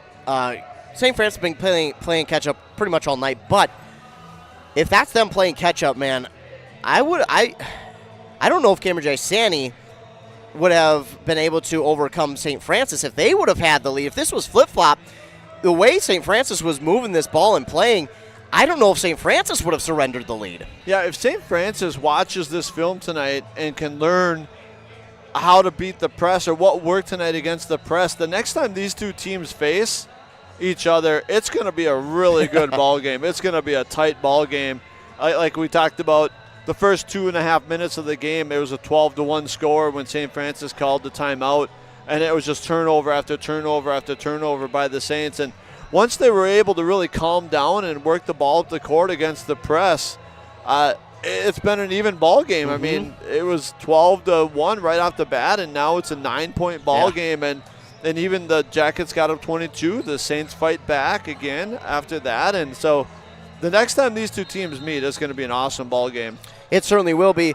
The next time they'll meet, February 2nd. That is a Monday. And they will play in St. Francis. And, man, I know we won't be able to go out there and broadcast that one, but, man, that would be a fun one to be a part of. So, a little confusion as to what is going to happen now. The ball went out of bounds in the inbound. I not going to lie, I was trying to get back to the computer to get everything ready. So what's happening is they had after a made basket, which means after the timeout, you can have 5 guys underneath the basket inbounds. But now that it was inbounds, went back out of bounds, you cannot do that anymore. Okay. And I think that's what the refs were clarifying there with each other. Now you can only have the one inbounder, and that's blocked. Ooh, stolen away by Kristen, but stolen right back by Copeland. And 4.2 seconds to go, 75-66. And Copeland gets to go to line now, and it should be 2. It will. So that is the 10th team foul on St. Francis, the 3rd on Kruger. You know, as a coach, you want to have your team learn from mistakes. You want to have them fight no matter what the score is, play hard, and huge props to the Saints here. You know, they got down 22. They didn't quit. They continued to fight. They learned from their mistakes. You know, Cambridge is just too good of a team to fall down by 22 and expect to come back in 14 minutes, essentially. Copeland misses his first. He'll miss on the second, and that'll pretty much do it. Christensen lost it. He'll try and toss it up, but as he did, he lost it. And that is going to do it. So Cambridge-Isanti will get the victory, their second of the season in the Mississippi 8. They beat St. Francis 75-66 on that Embrace Orthodontics scoreboard. Embrace Orthodontics will do all the insurance heavy lifting for you. If you don't have insurance, ask about financing options. They'll find a plan to fit your budget at embracemn.com. Stay tuned after a word from our fine sponsors. We'll come back with our Pine City of Pizza Pub post-game show. But that is first after a word from our fine sponsors here on Nice 95.5 KBK and Cool Country 100.9 FM WCMP. Traditions are passed down, and we learn what is important. The value of $1, the importance of family, the ability to do a job yourself. Central Boiler designed the Classic Edge with these same values in mind. The Classic Edge Outdoor Wood Furnace from Central Boiler. A perfect combination of value and performance. Visit northlandboilersales.com. When was the last time you had a professional tune-up for your home or business furnace? 1 year? 5 years? Or maybe it's been so long that you don't remember. When it's time to winterize your home or business, your routine isn't complete without a furnace tune-up from Dale's Heating and Appliance. A tune-up from Dale's will keep your furnace running at peak efficiency, so you can keep warm all winter. Don't wait and avoid costly repairs. Call Dale's Heating and Appliance at 320-629-3531 or contact them online at dalesheatingandappliance.com. Oh, no. Oh, man. Don't worry. Hones can fix you up. Butch, Christie, and the crew at Hones Auto Body and Glass have over 44 years of experience repairing vehicles from accidents and damage due to hail. In fact, they've got a huge state-of-the-art facility in Mora, are iCar and ASC certified, and certified in aluminum repair and welding. Plus, Hones is recommended by many insurance companies. Hones Auto Body and Glass. In Mora, Hones. They'll fix you up right. Honeymoon, here we come. Where's our car? It's been stolen. We'll call our insurance agent. I'm right here. Oh, hey, Jen. You got our invite. Love the dress. Are we covered for this? Of course. That's why you chose auto owners. We work together to get the right coverage. So when the unexpected happens, you know you're covered. That's simple human sense. Your local auto owner's agent is Pine Insurance Agency. Visit them at pineagency.us today. pineagency.us. Need a prescription or medication advice? Wellia Health's community pharmacies in Mora and Pine City are open Monday through Friday from 8:30 a.m. to 6 p.m. and on Saturdays from 8 a.m. to 1:30 p.m. Our friendly pharmacists are here to answer your questions and to help with prescription transfers. Call us at Pine City 320-322-5141 or Mora 320-679-3999 or visit welliahealth.org. ECE Fiber Internet, the best choice for you. Affordable packages for home and business with reliable service and no hidden fees. ECE Fiber, connecting you to what matters most. Visit orderecefiber.com. That's orderecefiber.com.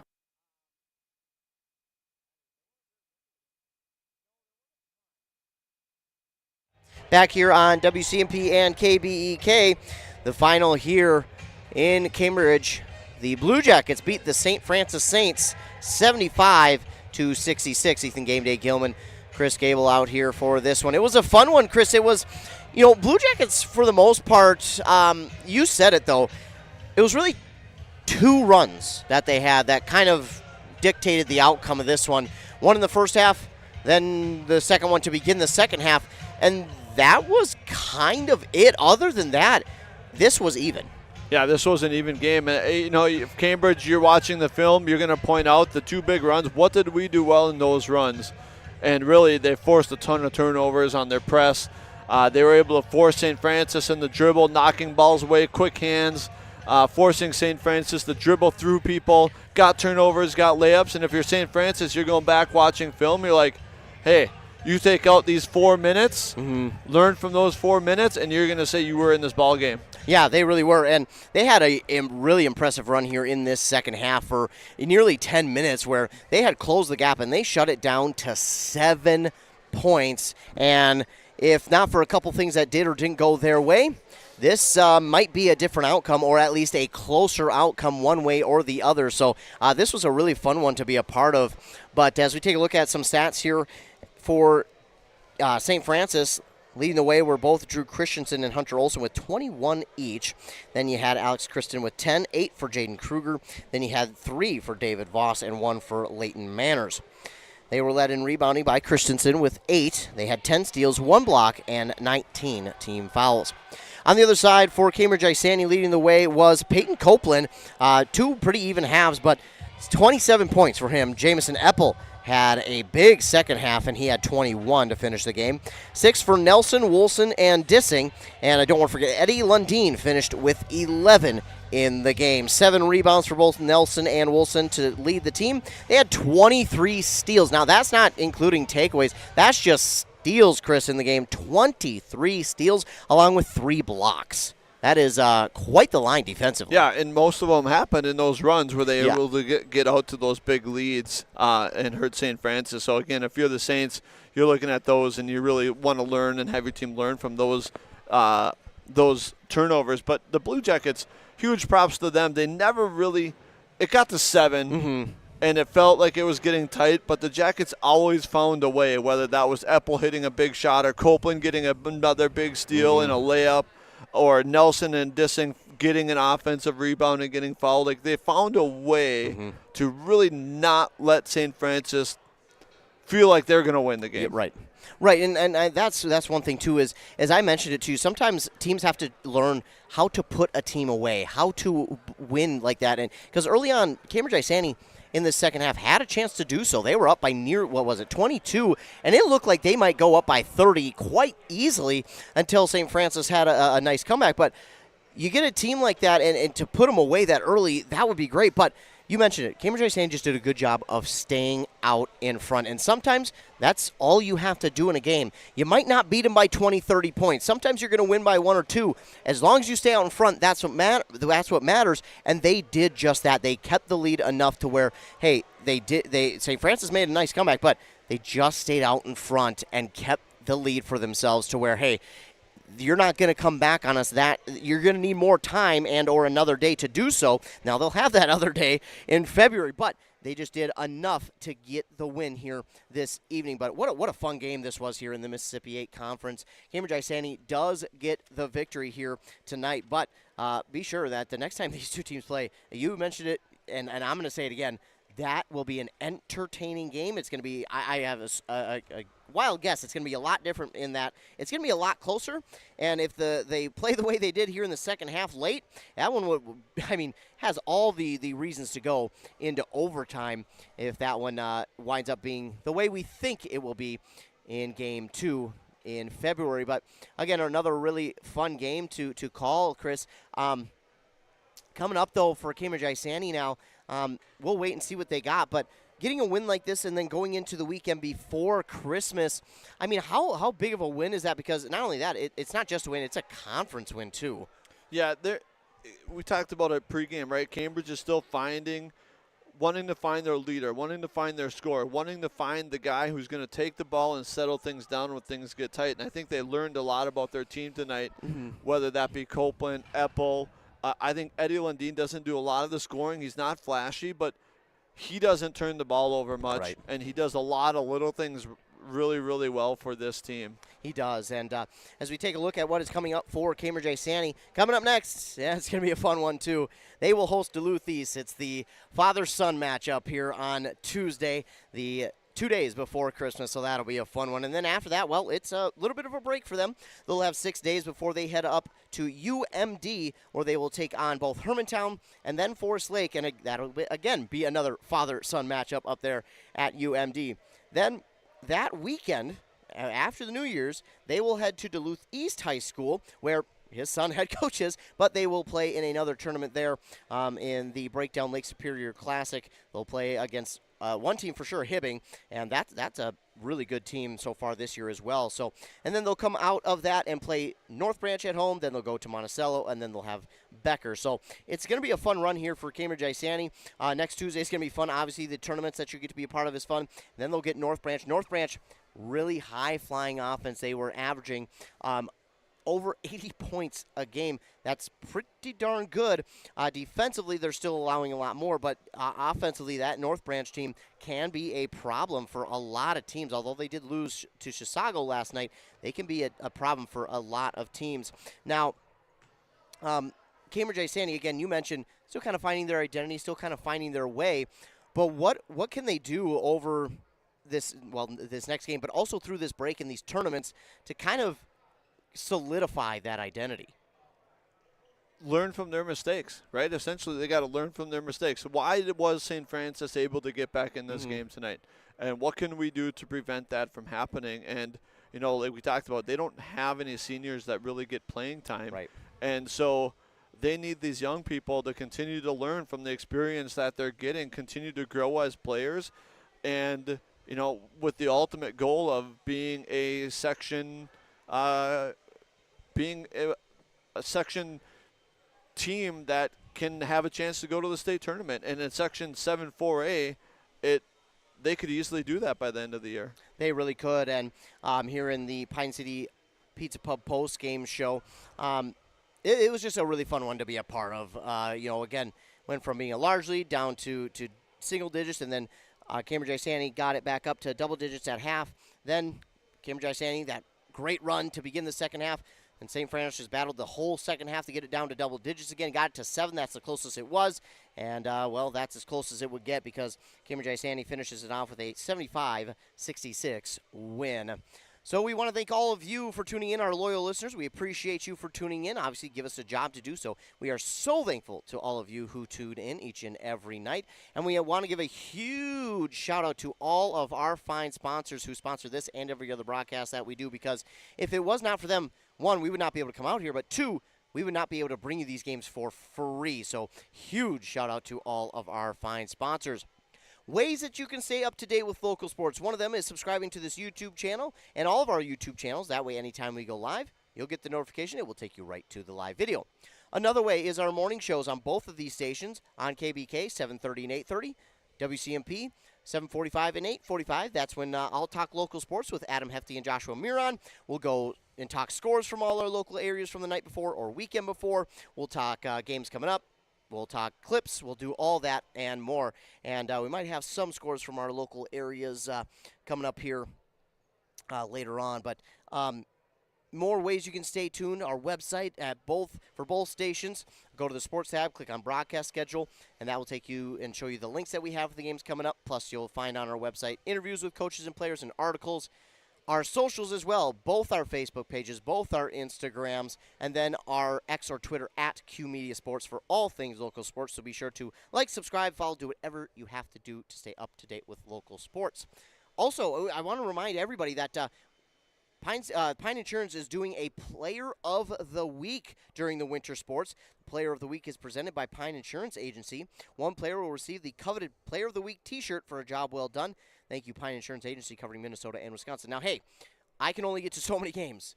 I only have so many guys who can get to so many games. So if you have been to any games in our local listening area and you see one player or a couple players who you feel deserve to be nominated for Player of the Week, please send that nomination, the name, the player, and if you have some stats, that as well, to WCMPsports@gmail.com. That would be greatly appreciated because, again, well, I and the guys that we have that help us out can only get to so many games, so we don't necessarily get to see all the players that might be deserving of a Player of the Week nomination. So be sure to help us out and do that. We will announce that. We'll try to. It's been a little bit rough here the first few weeks, but we'll try and announce that on Monday or Tuesday, and then we'll get them the T-shirt, we'll get a picture, and we'll post that on our social media. Chris, I guess any final thoughts in this one? No, thank you for letting me join you for tonight's broadcast. I'm going to be back here Monday night for Blue Jacket girl basketball. They're going to be playing the Chisago Lakes Wildcats, so tune in again Monday. I will be back here in Cambridge. Yeah, that's going to be another good one. The Chisago Lakes girls last year kind of just figuring themselves out. Very, very young team. I think they had, one senior, and they just couldn't really put it all together. This year, already 4-4, surpassing their wins from last year. So I'm excited for that team. Give us a little insight as to the Cambridge-Isanti girls, if you have some. Well, they lost their 2 best players from last year to graduation, and so they're really continuing to find themselves, to find their scores. They struggled the first couple of games against, I believe it was a good Buffalo team, and if you look at their scores, they've been really playing really, really tough as of late.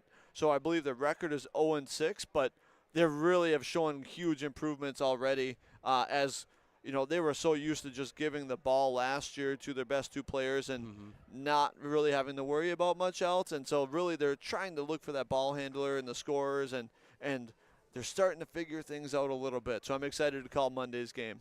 And that can be dangerous for any team playing against them, because when a team is starting to figure it out, man, confidence can get so high, and they can just be flying high, and then all of a sudden they're past you, and you just lost the game. So that should be a good one. Another Mississippi 8 conference game as well. Well, again, we just want to say thank you so much to all of you who tuned in, and to our fine sponsors. You can't do it without either of you, so we appreciate you. And remember to be kind to everyone. You never know what someone is going through, and your kindness can truly make someone's day. But for WCMP and KBEK, that was Chris Gable. I'm Ethan Game Day Gilman. Have a great rest of your night, and have a fantastic weekend. Are you interested in a technical degree that can quickly help you land your dream career? Or maybe you've always dreamed of going to a 4-year college, but you'd like to start close to home. Either way, Pine Technical and Community College has you covered. PTCC offers more than 50 degrees in hot fields like healthcare information technology, advanced manufacturing, and business. PTCC is now accepting applications. Financial aid may be available online at pine.edu. Starting out or starting over, find your future at Pine Technical and Community College. That concludes our broadcast from WCMP Sports, a Q Media Group radio station, and brought to you in part by local advertisers. For high school sports schedules, scores, and interviews, visit WCMPradio.com. Catch more local live action all season long, right here on this local radio station. Also available via the WCMP mobile app, available for free download in the App Store, and multiple Q Media Group YouTube streams. Thank you for joining us. Now back to regularly scheduled programming. WCMP is 100.9 FM, 106.5 FM, and 1350 AM. Licensed out of Pine City.